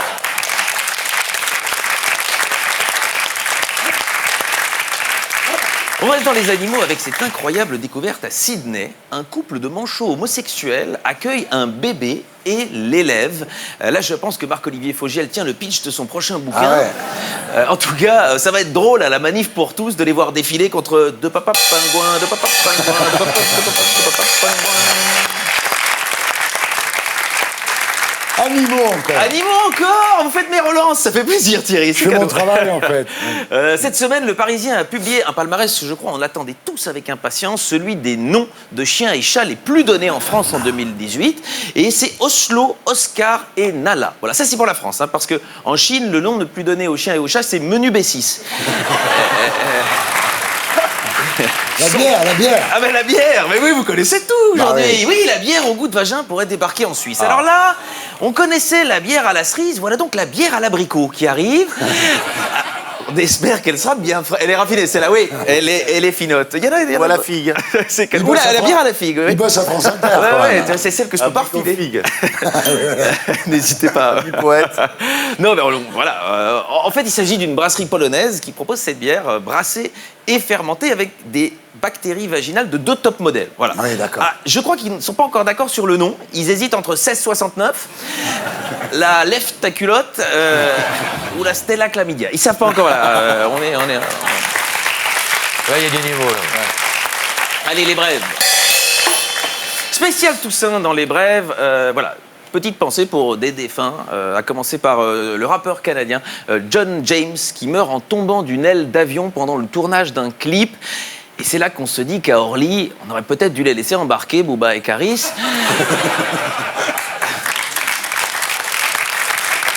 Et enfin, chez moi, à Bruxelles, peut-être la plus belle mort dans le quartier de Saint-Josse, un client de prostituée décède en plein acte. C'est ce qu'on appelle la pompe funèbre. Oui, oui. Allez, l'artiste de la semaine, Thierry. Hop, alors là, il me faut...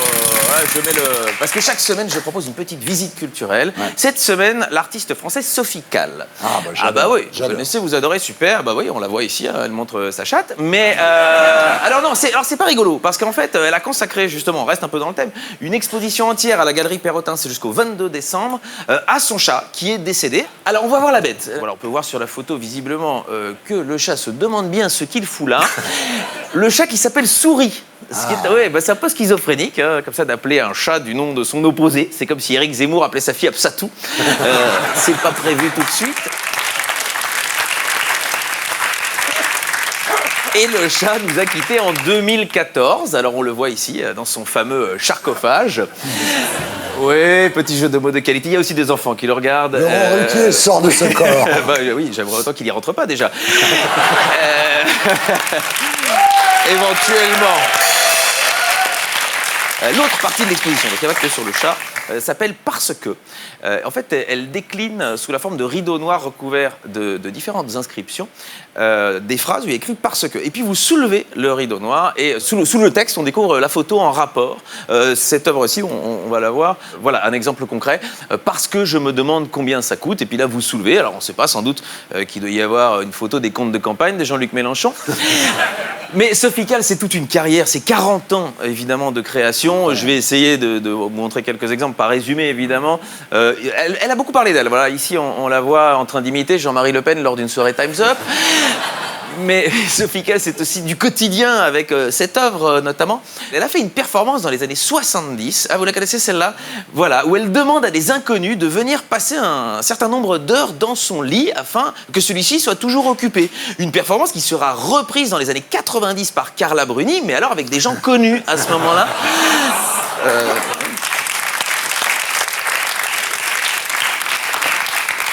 Et en 84, Sophie Calle se rend à Los Angeles où elle prend des habitants au hasard en photo et elle leur pose cette question. Elle écrit après à côté la réponse. La question est, puisque Los Angeles veut dire la ville des anges, où sont les anges? Alors heureusement qu'elle n'a pas fait la même chose en 43 à Villejuif. Je vous laisse un instant pour celle-là. Et plus tard, le divorce. Le divorce, voilà. Alors ça, le petit texte explique, en fait, en gros, qu'elle était convaincue d'être un homme et qu'elle avait donc un rituel avec son compagnon, c'était de faire pipi à sa place, c'est-à-dire en lui sortant son sexe et en visant et puis en lui remettant dans le pantalon. Alors c'est étrange, c'est rigolo et c'est vrai que ça aurait été encore plus drôle de voir la même performance avec Mimi Mati et Teddy Riner. Faites-vous l'image, c'est amusant. Voilà, allez découvrir Sophie Calle à la Galerie Perrotin, car l'art, c'est comme la politique, c'est pas parce qu'on n'y comprend rien qu'on peut pas en parler. Bravo. C'était avec Vizora qu'on retrouve ici la semaine prochaine, sur scène, à Paris et dans toute la France. Et maintenant, c'est l'heure de la promo qui s'affiche, c'est Shopping.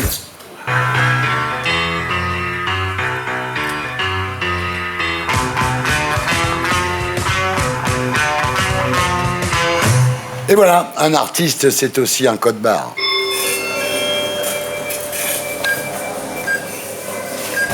Rebonsoir, Maxime Chatham. Rebonsoir.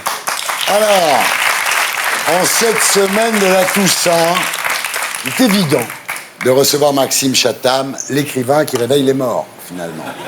Quand vous étiez gamin, vous adoriez vous balader dans les égouts, dans les souterrains, dans les catacombes. Pas étonnant qu'après avoir été caissier chez McDo, veilleur de nuit, vendeur à la Fnac et brièvement comédien, vous ayez entamé des études de criminologie. Vous racontez que quand vous avez assisté à votre première autopsie, vous avez refusé de mettre du baume dans les narines pour véritablement sentir l'odeur de la mort.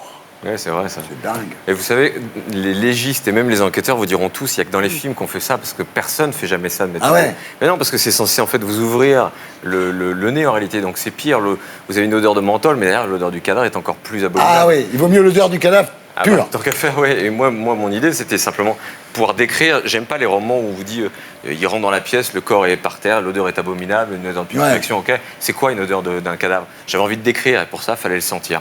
Aïe, aïe, aïe, ouais. Alors, vous êtes obsédé par les origines du mal. Vous dites, le mal naît du hiatus énorme entre ce que l'homme est biologiquement et ce que la société voudrait qu'il soit. Expliquez-vous.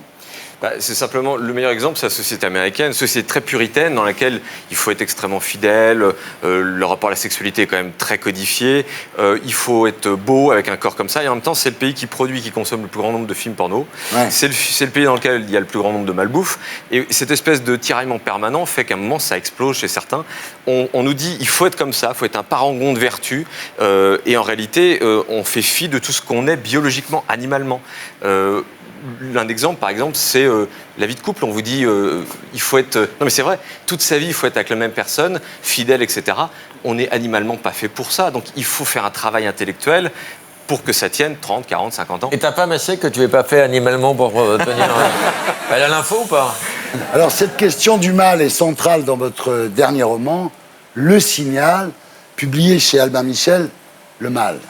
Alors le pitch, la famille Spencer quitte New York pour s'installer dans le Massachusetts. Je y suis arrivé. Tout a l'air très calme en apparence, mais évidemment, d'étranges événements se produisent. Des ombres, des voix et surtout des meurtres inexplicables. Ouais, c'est un bon résumé. L'idée, en fait, c'est de... J'avais envie de retrouver les peurs que j'ai eues quand j'étais adolescent, que je lisais Stephen King, Lovecraft, Dean Koontz, Masterton et compagnie. J'avais envie de retrouver ça. Et à un moment... le créer avec les mots soi-même, c'est le vivre quelque part. Donc je me suis amusé à essayer de me faire peur, à réfléchir sur les peurs qu'on a au quotidien, celles qu'on a tous connues quand on était gamin, la peur du noir, des insectes, etc., ou de la chose qu'il peut y avoir sous le lit. Et j'essayais de voir si je pouvais en faire un livre. Et j'ai fait ma petite tambouille et ça a donné un roman qui est censé faire peur. Ah mais ça fait très peur. Il y a 83 chapitres qui sont haletants, et là vous êtes très fort, parce que c'est qu'à la fin de chaque chapitre, il y a ce qu'on appelle un cliffhanger, c'est-à-dire qu'on se précipite sur le suivant. Donc c'est très très bien foutu. Vous bossez comme un dingue. Hein. Ouais, c'est du boulot. Là, vous écrivez entre 7 et 10 heures par jour quand même. Et vous pouvez aller jusqu'à 14 heures par jour. Ouais, ça peut être pire parce que en réalité, quand je suis sur la fin d'un bouquin, ça devient obsessionnel. Ouais, bien sûr. Il faut que ça sorte. J'ai tout au bout des doigts, dans la tête, etc. Et l'idée, c'est qu'à un moment, j'arrive même plus à dormir. C'est-à-dire que je me lève à 4 heures du matin, je vais bosser, je dépose les enfants à l'école dans un mode complètement zombie, et puis je reviens bosser jusqu'au soir. En général, ma femme sait que pendant 15 jours, 3 semaines, parfois un mois, je vais faire que passer. Quoi. Vous avez 17 romans en stock, c'est incroyable quand même. Il y a 17, en fait, j'ai des carnets de notes dans lesquels j'ai à peu près 17 idées suffisamment développées pour faire des romans. Alors l'héroïne, Olivia, est une animatrice qui a arrêté la télé pour faire de la radio. Est-ce que Faustine quitterait France 2 ? Non. Non, elle est heureuse. Elle est très heureuse dans son métier. Il faut dire que quand même, Faustine, elle passe de ses émissions sur France 2 l'après-midi, ou à l'interview des cas sociaux quand même tous les jours. C'est assez difficile d'ailleurs. Et elle, quand elle rentre chez elle, elle tombe sur vous, qui êtes quand même dans un univers habité par la mort. Quoi. Elle continue le boulot à la maison. Ouais, c'est ça. Mais non, mais elle va craquer, vous faites gaffe, parce que Frédéric Lopez, qui faisait son boulot, il a été obligé de s'arrêter. Il était complètement ravagé par ça. Ah ben c'est la question que beaucoup de gens lui posent. Je pense que toutes les émissions de témoignages, elle en parlera mieux que moi, mais ont un coût humain énorme. Non mais sérieux. Ouais, mais en même temps, vous voyez... Ma femme m'équilibre parce que moi, je suis quelqu'un qui plongeait dans mes bouquins toute la journée. Je suis dans un monde parfois un peu glauque, un peu noir. Et je suis un taiseux. Et elle rentre avec son énergie, sa vie, etc. Et elle va encore me faire parler. Donc, elle continue d'accoucher des gens. On a bien vu le côté taiseux, là. Alors, c'est bizarre. C'est très bizarre à la maison parce que ça, par exemple, cette photo, c'est quand vous découpez des fraises, par exemple. Voilà. Oui, mais je crois que dans la famille, on a une déformation. On ne peut pas faire les choses normalement. Voilà, c'est ça. Ça, c'est quand Faustine présente sa petite dernière. Qui est une poupée dans mon bureau et les enfants l'adorent. Ah, et votre cabinet de curiosité, c'est quelque chose parce qu'il y a des trucs de fous et on ne sait jamais si c'est vrai ou si c'est faux. L'idée, c'était de construire un univers comme ça. Il y a un loup-garou, il y a une momie, il y a des tas d'objets. Et un jour, il y a quelqu'un qui rentre dans mon bureau, une journaliste d'ailleurs, qui me regarde et le loup-garou, il fait 2 mètres de haut, etc. Mais c'est un vrai. Les enfants sont tranquillisants quand même. Alors, Voilà maintenant la photo devant laquelle Maxime et Faustine passent en allant se coucher. Donc c'est un cadre Quelle horreur. qui est au mur. Attendez, elle est dédicacée en plus, c'est quand même énorme. Ouais. Linda Blair, Ah. l'exorciste. Et tes enfants voient ça? Ouais, mais ils ont grandi là-dedans. Mais tes enfants Non, mais- vont être serial killer dans 6 Laurent, mois. quoi. Laurent. Ils vont tuer des gens, tes Mais enfants. non, Laurent, regarde les enfants, ils apprennent à jouer. Ils ont le Lego Freddy Krueger. Ça, c'est vrai. C'est une blague. Non, c'est vrai. Il y a le Lego Freddy Krueger et il y a le Lego Hannibal Lecter aussi, qui est pas mal du tout. Ouais, mais les enfants se rendent pas compte, ils pensent qu'ils jouent avec un petit personnage. Ouais, non, c'est rigolo. pas pour les enfants, c'est pour cette pauvre Faustine que je plains de tout mon cœur. Vous savez, je vais dire un truc, elle est pire que moi. Ah bon? Quand on a préparé notre mariage, on est parti pour faire un mariage blanc, machin, etc. Et à un moment, on se regarde, elle me dit, on est en train de faire un truc qui ne ressemble pas, ça ne me ressemble pas. Ouais. Et elle me dit, je vais te proposer quelque chose. Et on a fait un mariage dans l'esprit Tim Burton, Dans gothique, etc. un manoir hanté. Exactement. Et là, on a la photo du gâteau de mariage. Blague à part, c'était réellement sur le sommet de la pièce montée. ouais. Ça a été publié pour vos 6 ans de mariage, donc, C'est sur vrai. Instagram. Alors, pour mémoire, quand même, ce qu'il faut dire, et ça justifie ce que vous venez de dire, c'est que Faustine, pour son mémoire de fin d'études, elle est allée passer 8 jours dans une morgue en compagnie des thanatopracteurs pour maquiller des corps. Ouais, c'est Hein. vrai. C'est vrai. Ouais, ouais. Non, mais je pense qu'on était fait pour se rencontrer. Hein. Ah bah oui, mais elle l'a dit. Ça doit être sympa, les tiroirs chez vous. À la première rencontre, elle a tout de suite vu que vous étiez fait l'un pour l'autre. Hein. Ouais, ouais. Cette odeur de putréfaction, le charme a opéré. Alors là, voilà, une photo de Faustine Bollert dans sa piscine. Et quand vous voyez cette photo, est-ce que vous l'imaginez poignardée par un clown avec le sang partout dans la piscine? Non, c'est ma femme, je l'aime. Ah d'accord. Non, ceci dit, un jour, ça faisait peut-être 1 an qu'on était ensemble, elle repose un de mes thrillers, elle me regarde, elle me dit, t'as déjà tué quelqu'un? Non mais pour de vrai.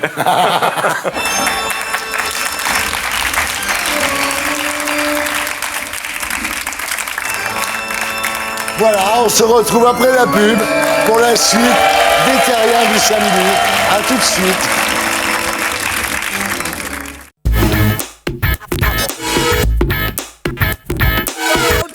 Bonsoir les Terriens du samedi. Bienvenue dans l'émission qui vous aide à vous faire votre panthéon en compagnie de David Ginola, d'Isabelle Nanty, de Maxime Chatham et de Laurent Baffy. Mon Lolo. Et maintenant, c'est l'heure de shopping, la promo qui s'affiche.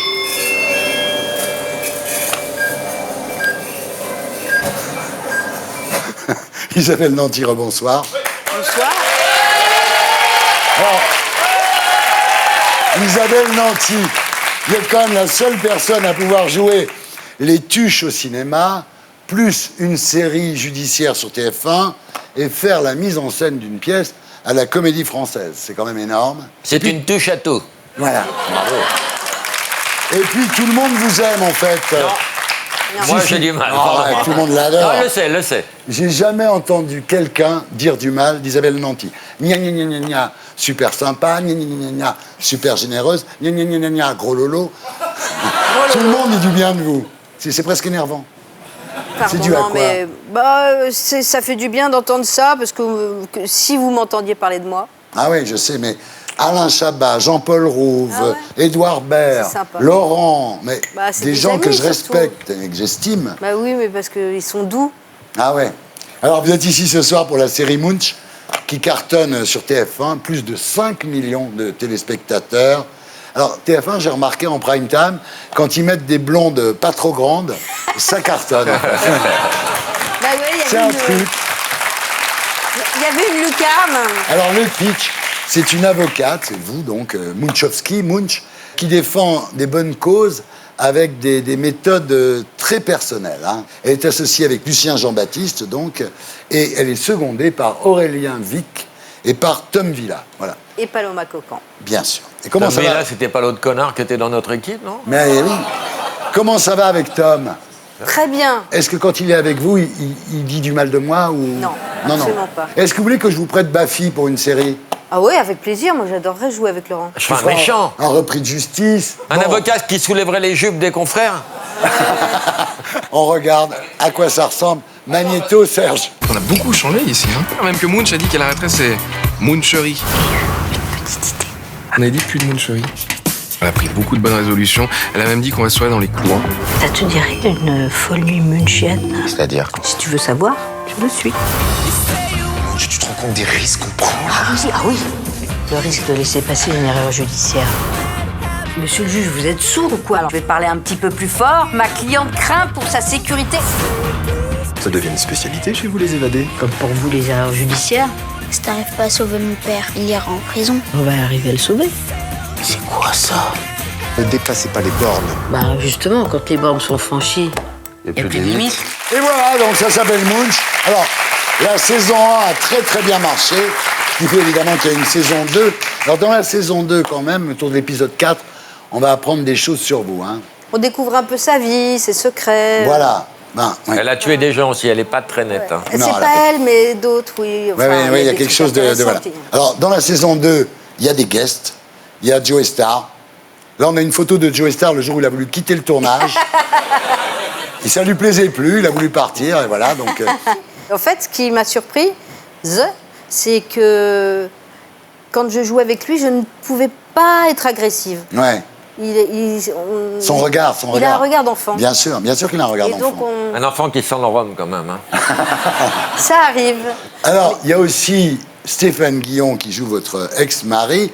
Merci de le remettre sur le chemin du travail. C'est très bien. Est-ce que le réalisateur est arrivé à le faire pleurer sur commande? Quasi. Comme moi.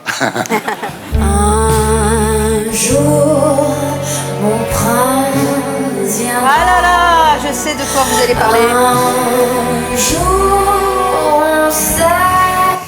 Non, j'ai lu une interview de vous, en vérité. Vous dites regretter d'être célibataire. Vous dites, moi, je rêvais d'avoir un mari qui me demande ma main et tout. Mais vous avez aussi déclaré, dans Paris Match. C'est la contradiction. Voilà. Je suis allergique à l'alcool. Je n'ai jamais été ivre de ma vie. Vous voyez bien où est le problème. Bah ouais. Ah non, mais j'en suis sûre. Mais oui. D'ailleurs, quand on est un peu bourré, c'est plus facile. C'est plus facile. Bah oui. Bien sûr, on se rend pas compte, et puis du coup, c'est trop tard. On est. Mais comment vous ne... Pourquoi? Je veux pas Je suis allergique, mais on est inciter les plusieurs. gens à boire, hein, mais non. Quand même un petit coup. Mais non, je ne peux pas parce que je le paye tellement cher. C'est-à-dire que 10 minutes plus tard, je suis vraiment malade. Ah ouais. Il faut que j'aille me coucher pour 2 jours, des yeux bandés, etc. Ah ouais, à ce point-là. Ah oui. Et je le regrette parce que je pense que c'est vrai que ça m'aurait facilité pas mal de trucs. Pour tout le monde. Vous pensez que c'est grâce à l'alcool si les gens se marient? Ah ouais, en fait j'en suis sûre. Disons que dans les premiers rendez-vous dans les boîtes de nuit, ça peut aider quand même. Bah oui, bien sûr. Et quand les gens le lendemain sont plus bourrés, ils divorcent, comment ça se passe? Non, mais c'est trop tard. Comme ils ont baisé ensemble, ils restent ensemble. C'est pour oublier en fait le sens des réalités. Voilà. Ouais, il faut perdre un peu le nord. J'ai essayé de développer le sens de se mettre en état d'ivresse sans substance. Ça marche, mais pas pour ça. Vous dites alors, avec beaucoup d'humilité, beaucoup de franchise, comme d'habitude, j'habite un corps qui n'est pas le mien. Seul avec maman ou pas? Rue Sarrazat. Avec mon chat. Bah oui, je suis sûre qu'on est plusieurs à ressentir ça. Je ne m'habite pas. Vous vous aimez pas? Non, c'est pas ça, c'est que ce que j'étais enfant et ce qu'était mon âme allaient bien ensemble. Et puis après, j'ai eu le sentiment de ne plus être dans la bonne enveloppe. Ouais. Par rapport à ce que j'ai dans ma tête, à tout ce que j'aimerais faire, à tout ce que j'aimerais être. Arrêtez, mais vous avez fait sans plein de rire. trucs. Non, mais moi j'aimerais être, je sais pas, engagée politiquement, j'aimerais avoir du courage. Vous aimeriez être à la France insoumise? Oui, ça n'a rien à voir avec le corps. Vous pourriez le faire. Bah si, parce que je crois que le corps il conditionne en fait. Non, mais vous avez un corps de fille marrante et c'est ça qui vous embête, c'est ça? Non, mais voir la vie et les gens toujours par en dessous. La taille, ça doit être chiant sur les plages naturistes. Mais bien sûr. Vous avez une phrase que j'adore, Isabelle Nanty. Vous dites « J'ai raté ma vie, mais je l'ai plutôt bien ratée ». Je pense que pas mal de gens peuvent dire peut-être ça. Ouais. En tout cas, si je refais le bilan, je me dis que je suis passée à côté de tout. Donc là, dans les dernières années de ce jour, je me suis fait masser un jour et puis en fait, en ressortant du massage, j'ai dit, je viens de calculer, il me reste 5 tranches de 5 ans à vivre, il faut bien les utiliser. Voilà, c'est ce que je vais essayer de faire là maintenant. Vous savez alors, François Hardy m'a dit un jour sur un plateau, comme ça, il me reste 15 ans à voir fleurir les cerisiers. Ouais. Et c'est vrai, moi je fais le compte, hein, j'ai 70 ans. Il m'a dit, il vous reste 11 coloscopies, il m'a dit comme ça. Ça va vite, Et c'est long. Non, c'est long. Non, puis il y a Tallulah, là. Ça va très bien. Votre fille, maintenant, vous donnez tout à votre fille, maintenant. Ça y est, tout est pour elle, non? Ah ouais, enfin, je pense qu'elle est en train de découvrir que, ouais, la vie qu'on se crée soi-même, c'est super. Elle est créative, elle est marrante, elle est non conventionnelle, elle fait rien comme personne et j'adore.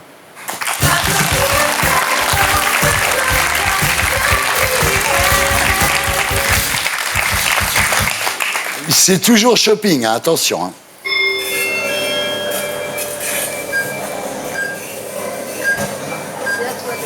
David Ginola, rebonsoir.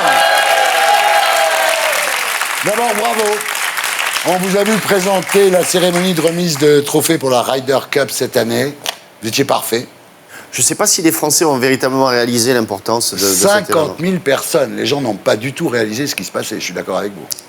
Il y avait 50 000 personnes sur place pendant l'événement. Puis il y avait surtout entre un peu plus de 900 millions de personnes dans le monde qui ont suivi ça. Ouais. Donc c'est la France n'est pas...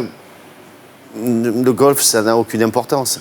Mais c'est quand même la 3e manifestation sportive au monde, après la Coupe du Monde et les Jeux Olympiques. Donc ça représente beaucoup de choses dans d'autres pays, pas vraiment en France. Non. Mais par contre, c'est une très belle reconnaissance. Vous étiez formidable, hein, oui, à son âge, j'enchaînais 18 trous. Moi, j'ai dit... Elle est très bonne fille. Hein. D'ailleurs, Laurent, alors, depuis mardi, vous animez votre 3e saison de La France a un incroyable talent, comme quoi finalement vous avez échappé à la mort, mais pas à M6. Vous voyez, M6 m'a fait confiance sur beaucoup de projets. Oui, mais tu es très à l'aise. Oui. Tu n'étais pas paralysé par le trac du tout. Non. Non, mais paralysé, bien évidemment. De toute façon, si j'avais été paralysé, ne serait-ce que la première minute, ils auraient pris quelqu'un d'autre. On ne fait pas de cadeaux. On n'est pas dans un monde où les gens font des cadeaux, et surtout à la télé. C'est pas les bisounours. Mais je sais exactement où je mets les pieds. Tu fais pas de centre trop long, tu es bien cadré. Ah non, oh non. Ah non, attends, Marie, ça vous fait rire. Non, mais c'est quand même fou, Laurent, quand même. Laurent, je t'avais dit, pas la Bulgarie. Oh. Alors, on en revient à incroyable talent. Votre incroyable talent à vous, c'est d'avoir ressuscité. Hein. Je crois que c'est pour ça qu'ils vous ont engagé aussi, parce que c'est quand même énorme. C'est très très rare, à part Jésus-Christ. Bon, c'est pas mon talent, vous savez. Moi, j'ai rien fait. Je suis tombé sur un terrain de football. Qui était ma passion première quand j'avais 7-8 ans. Et finalement, ça aurait pu être on boucle la boucle. On m'a massé le cœur, on m'a amené dans une clinique, on m'a opéré, on m'a fait 4 pontages. Ce qui est extraordinaire, c'est que vous n'avez aucune séquelle à part d'être animateur sur M6. En fait, vous avez un humour qui déteint l'un sur l'autre. Hein? On nous appelle les deux enculés. Non, mais c'est exactement... Et il me met la musique. Voilà, Maxime, vous savez, on a ping et pong. C'est ça. Voilà. Alors, cette année, dans le jury de La France a un incroyable talent, il y a les anciens qui sont toujours là. Il y a Hélène Ségara, Éric Antoine, évidemment, qui sont les piliers de l'émission. Il y a des nouveaux. Alors, les nouveaux, c'est Marianne James, donc, qu'on a reçu ici il y a 15 jours. Et il y a un juré québécois qui s'appelle Sugar Sammy, qu'on a reçu aussi. Il n'a jamais été accusé de viol, lui, comme Québécois. Curieusement, non. Vous avez trouvé le Québécois qui n'a pas été accusé de viol, finalement. Il ne dramatise pas la situation. C'est un garçon qui fait du stand-up, qui est très bon dans l'impro. Ouais, bon. On avait reçu. Et qui est très bon sur le plateau en tant que membre du jury. Il sort des vannes. Et d'ailleurs, justement, sur la première, il y a un garçon qui se présente avec une sorte de lampadaire, Monsieur Bidule, sur la tête. Et il est là, comme ça, il regarde le gars, il fait... Gilbert, c'est toi? Et ça n'a pas été coupé au montage. Non, parce que bravo M6, parce que les vannes sur Roson sont gardées, ça je tiens à le signaler. Bravo Thomas Valentin, bravo. Alors, Sugar Sammy est venu dans cette émission. C'est comme ça qu'on l'a découvert. Magnéto, Serge. Vous les Français, quand vous vous rendez à un rendez-vous? Un rencard, on ne sait jamais si c'est un rencard. Parce qu'ici, vous ne séparez pas l'addition, si ce n'est pas un rencard. Toutes les additions sont ensemble. Oui. Ouais, alors, parce que moi, j'ai pas de temps à perdre. Moi, mon truc, en Amérique du Nord, c'était toujours, quand l'addition venait, je disais, est-ce qu'on va coucher ensemble ou on sépare? Et il y a des familles qui me prennent mal. Alors, je disais toujours après, je disais, regarde, on sépare l'addition et si on couche ensemble, je te rembourse. Il est très drôle. Mais c'est un très bon élément. Alors, bon, vous animez l'émission et vous avez un golden buzzer. Et ce golden buzzer, en fait, ça vous permet d'empêcher Hélène Ségara de chanter, c'est ça? Bien foutu, quand même. C'est très vite résumé. Mais non, pas du tout. On a chacun un golden buzzer. Ouais. Et on envoie le candidat en finale, voilà. Et vous avez déclaré, je fais ce que je veux avec mon golden buzzer. Faites gaffe, parce que Roson, c'est ce qui lui a coûté son job. Attention. On regarde à quoi ça ressemble. Magnéto, Serge. Mardi prochain, suite des castings de La France a un incroyable talent. C'est parti. Les performances se suivent et ne se ressemblent pas. Rigole pas, viens. Tu fais beaucoup de bien à l'industrie du buzzer. C'est excellent. Arrête tout de suite, tu es fait pour ça. Place au show et à l'émotion. On va te redonner, viens là par la vie. J'ai oublié les merci. Tous ces jeunes. Je vais me souvenir de vous toute ma vie. Ça, c'est le genre de numéro qu'il faut qu'on voit dans cette émission. Vous êtes porteuse d'un message et ça me bouleverse. Instant de grâce en perspective dans La France a un incroyable talent, mardi prochain sur M6. Alors, ce qu'il faut dire, parce qu'on a parlé des chiffres avec Marianne James, donc l'année dernière c'était à 2,4 millions, voilà, il fallait faire plus. Et vous avez fait cette semaine 3,5 millions. Voilà.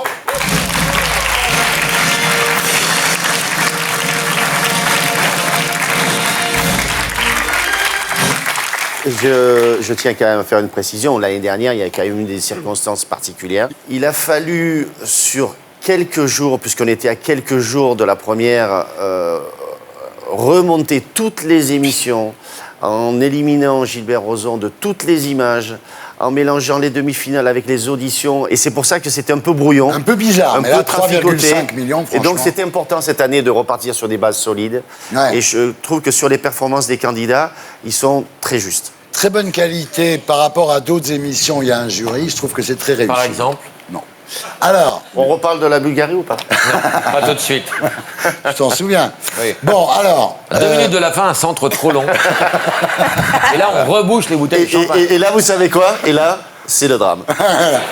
Alors, les enfants, ça va? Super. Alors, votre fille, Carla, a été virée de Danse avec les stars. Non, virée, c'est pas le mot. Non, mais attendez. Elle a été évacuée. C'est quand même la première star de la saison virée, quand même. Enfin, évacuée. Oui, ouais. Moi, Comment ça se fait? Je trouve ça inadmissible par rapport à elle, parce que je pense que c'est le genre de choses... Voilà, c'est peut-être celle qui n'avait pas forcément la légitimité d'être là. C'est Danse avec les stars. Carla, jusqu'à présent, jusqu'à aujourd'hui, c'est ma fille. Elle est connue pour ça, même si elle est influenceuse. C'est une fille qui a eu son bac avec mention, qui a fait 4 ans d'université, qui a été graduée à l'Université de Business de Londres. Qu'aujourd'hui, je trouve que ça a été une très belle opportunité de faire cette émission, mais qu'il y a des choses, des décisions qui sont prises au niveau de l'émission qui ne me plaisent pas. C'était truqué. Que c'était l'électron qui devait être éliminé la première. Et si ça me touche, moi, ça ne me pose pas de problème. Mais on ne s'amuse pas, parce qu'elle a été beaucoup touchée par ça, sur le fait qu'elle n'a pas été véritablement jugée pour ses qualités de danseuse. Elle a été jugée par le fait qu'elle n'était pas une star reconnue. Elle n'est pas la carte, comme on dit, Magnéto, Serge.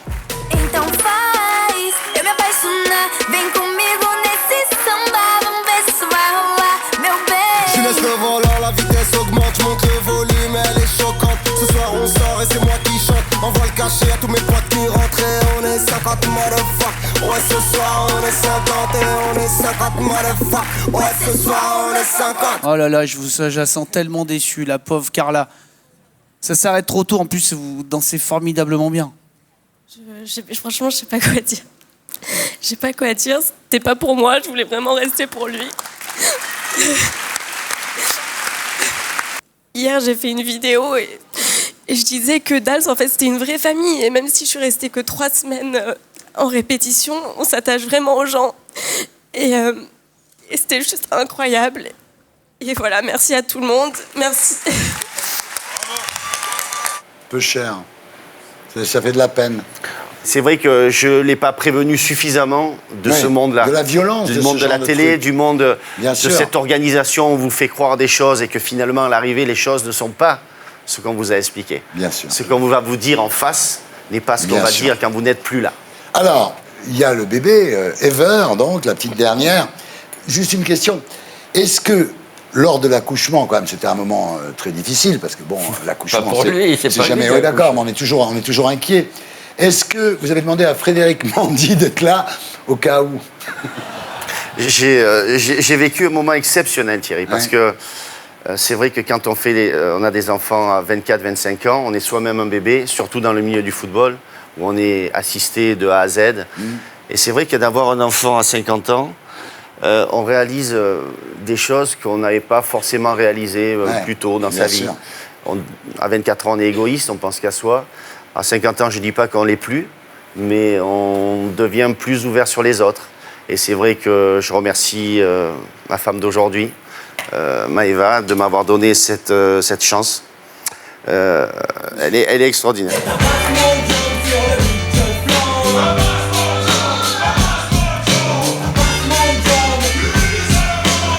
Et maintenant, on termine avec, vous l'avez sur le bout de la langue, je suis sûr, c'est le blind test.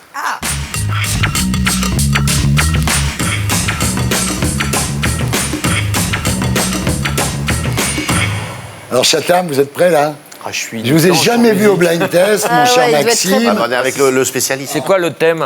Ben, le thème, c'est, comme il y a eu El Magnifico en parlant de notre ami David, ça s'appelle El Cardiaco. On est tombé super bas. El Cardiaco. Écoutez-moi, je suis désolé. Donc, ce ne El sont... Magnifico, El Cardiaco. El Cardiaco, ce ne sont que des chanteurs ou des chanteuses qui ont eu des attaques cardiaques. Qui sont morts d'une crise cardiaque. Mais non. Mais si. Mais tout le monde est mort d'une crise cardiaque. Mais Thierry, tu peux pas faire ça. Mais si, vous Et allez après, voir. il y aura les cancers de l'anus. Ça, c'est pour toi, ça. Alors, le vainqueur devra célébrer sa victoire comme un joueur de foot qui marque un but. Attention, branchez la guitare. Branchez la guitare. Le brio. Tenez les tambours. Moi, j'accorde ma basse. 1, 2, 3, 4. Musique. Michel Berger. Ouais. Passe tous ces nuits s'endormir, à cacher pour Voilà, attention, on continue. Emma. George Michael. Ouais. Alors, mort d'un arrêt cardiaque à 53 ans.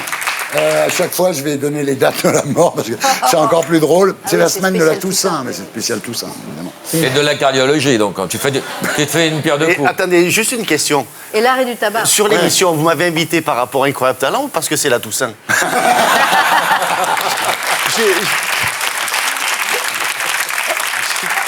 Je sais plus, là, j'ai un doute. Attention, Emma. Jonathan. Ah oui. Jean Dujardin. Chabraled. Chabraled.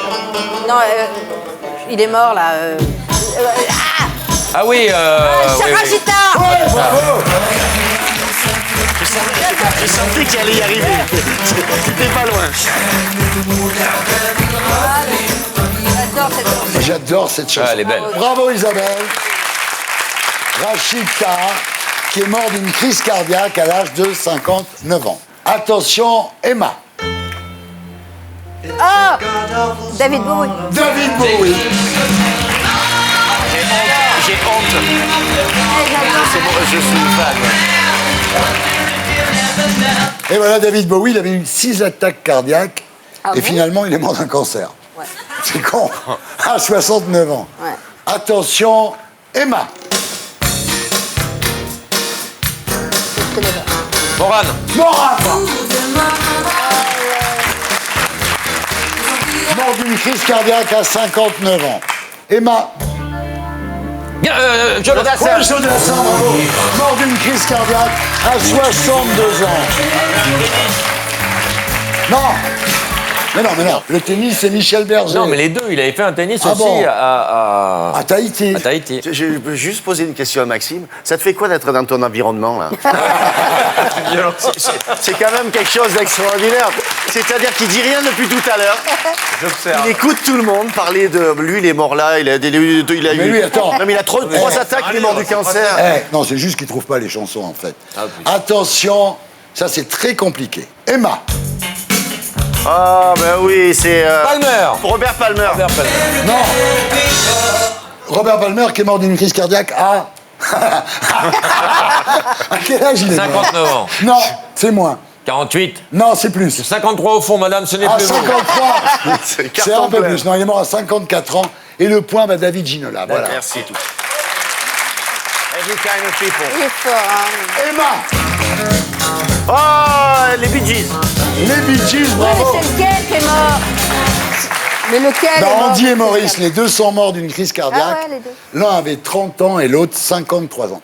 Et maintenant, on passe au Super Banco. C'est-à-dire que celui ou celle qui trouvera la réponse aura tout gagné. Voilà. Et justement là, dans ces moments-là, Maxime, je te fais le pitch. Je dis à Thierry, mais c'est injuste. Et Thierry me répond, la vie est injuste. Et voilà. Moi, je réponds pas.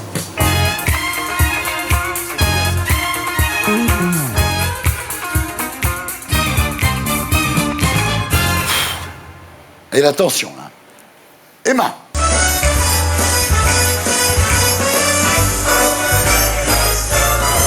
Sacha Distel. David Ginola. David Ginola.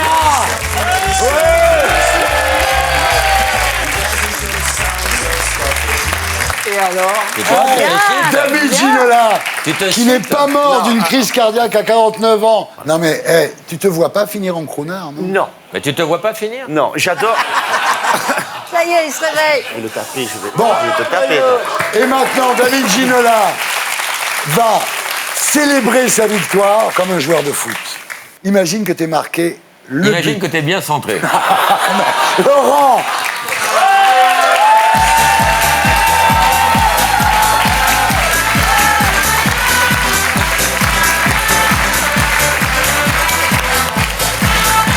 Tu vois, c'est là où t'es fort.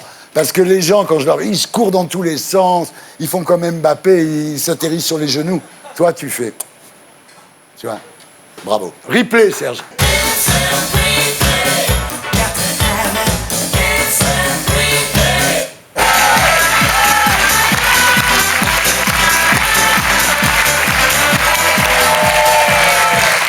Bravo. Bravo, merci beaucoup.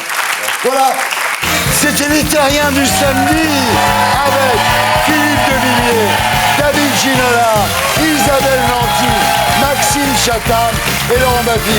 Merci à tous ceux qui m'ont aidé à faire cette émission. À demain à 18h45 pour les Terriens du dimanche avec Muriel Robin.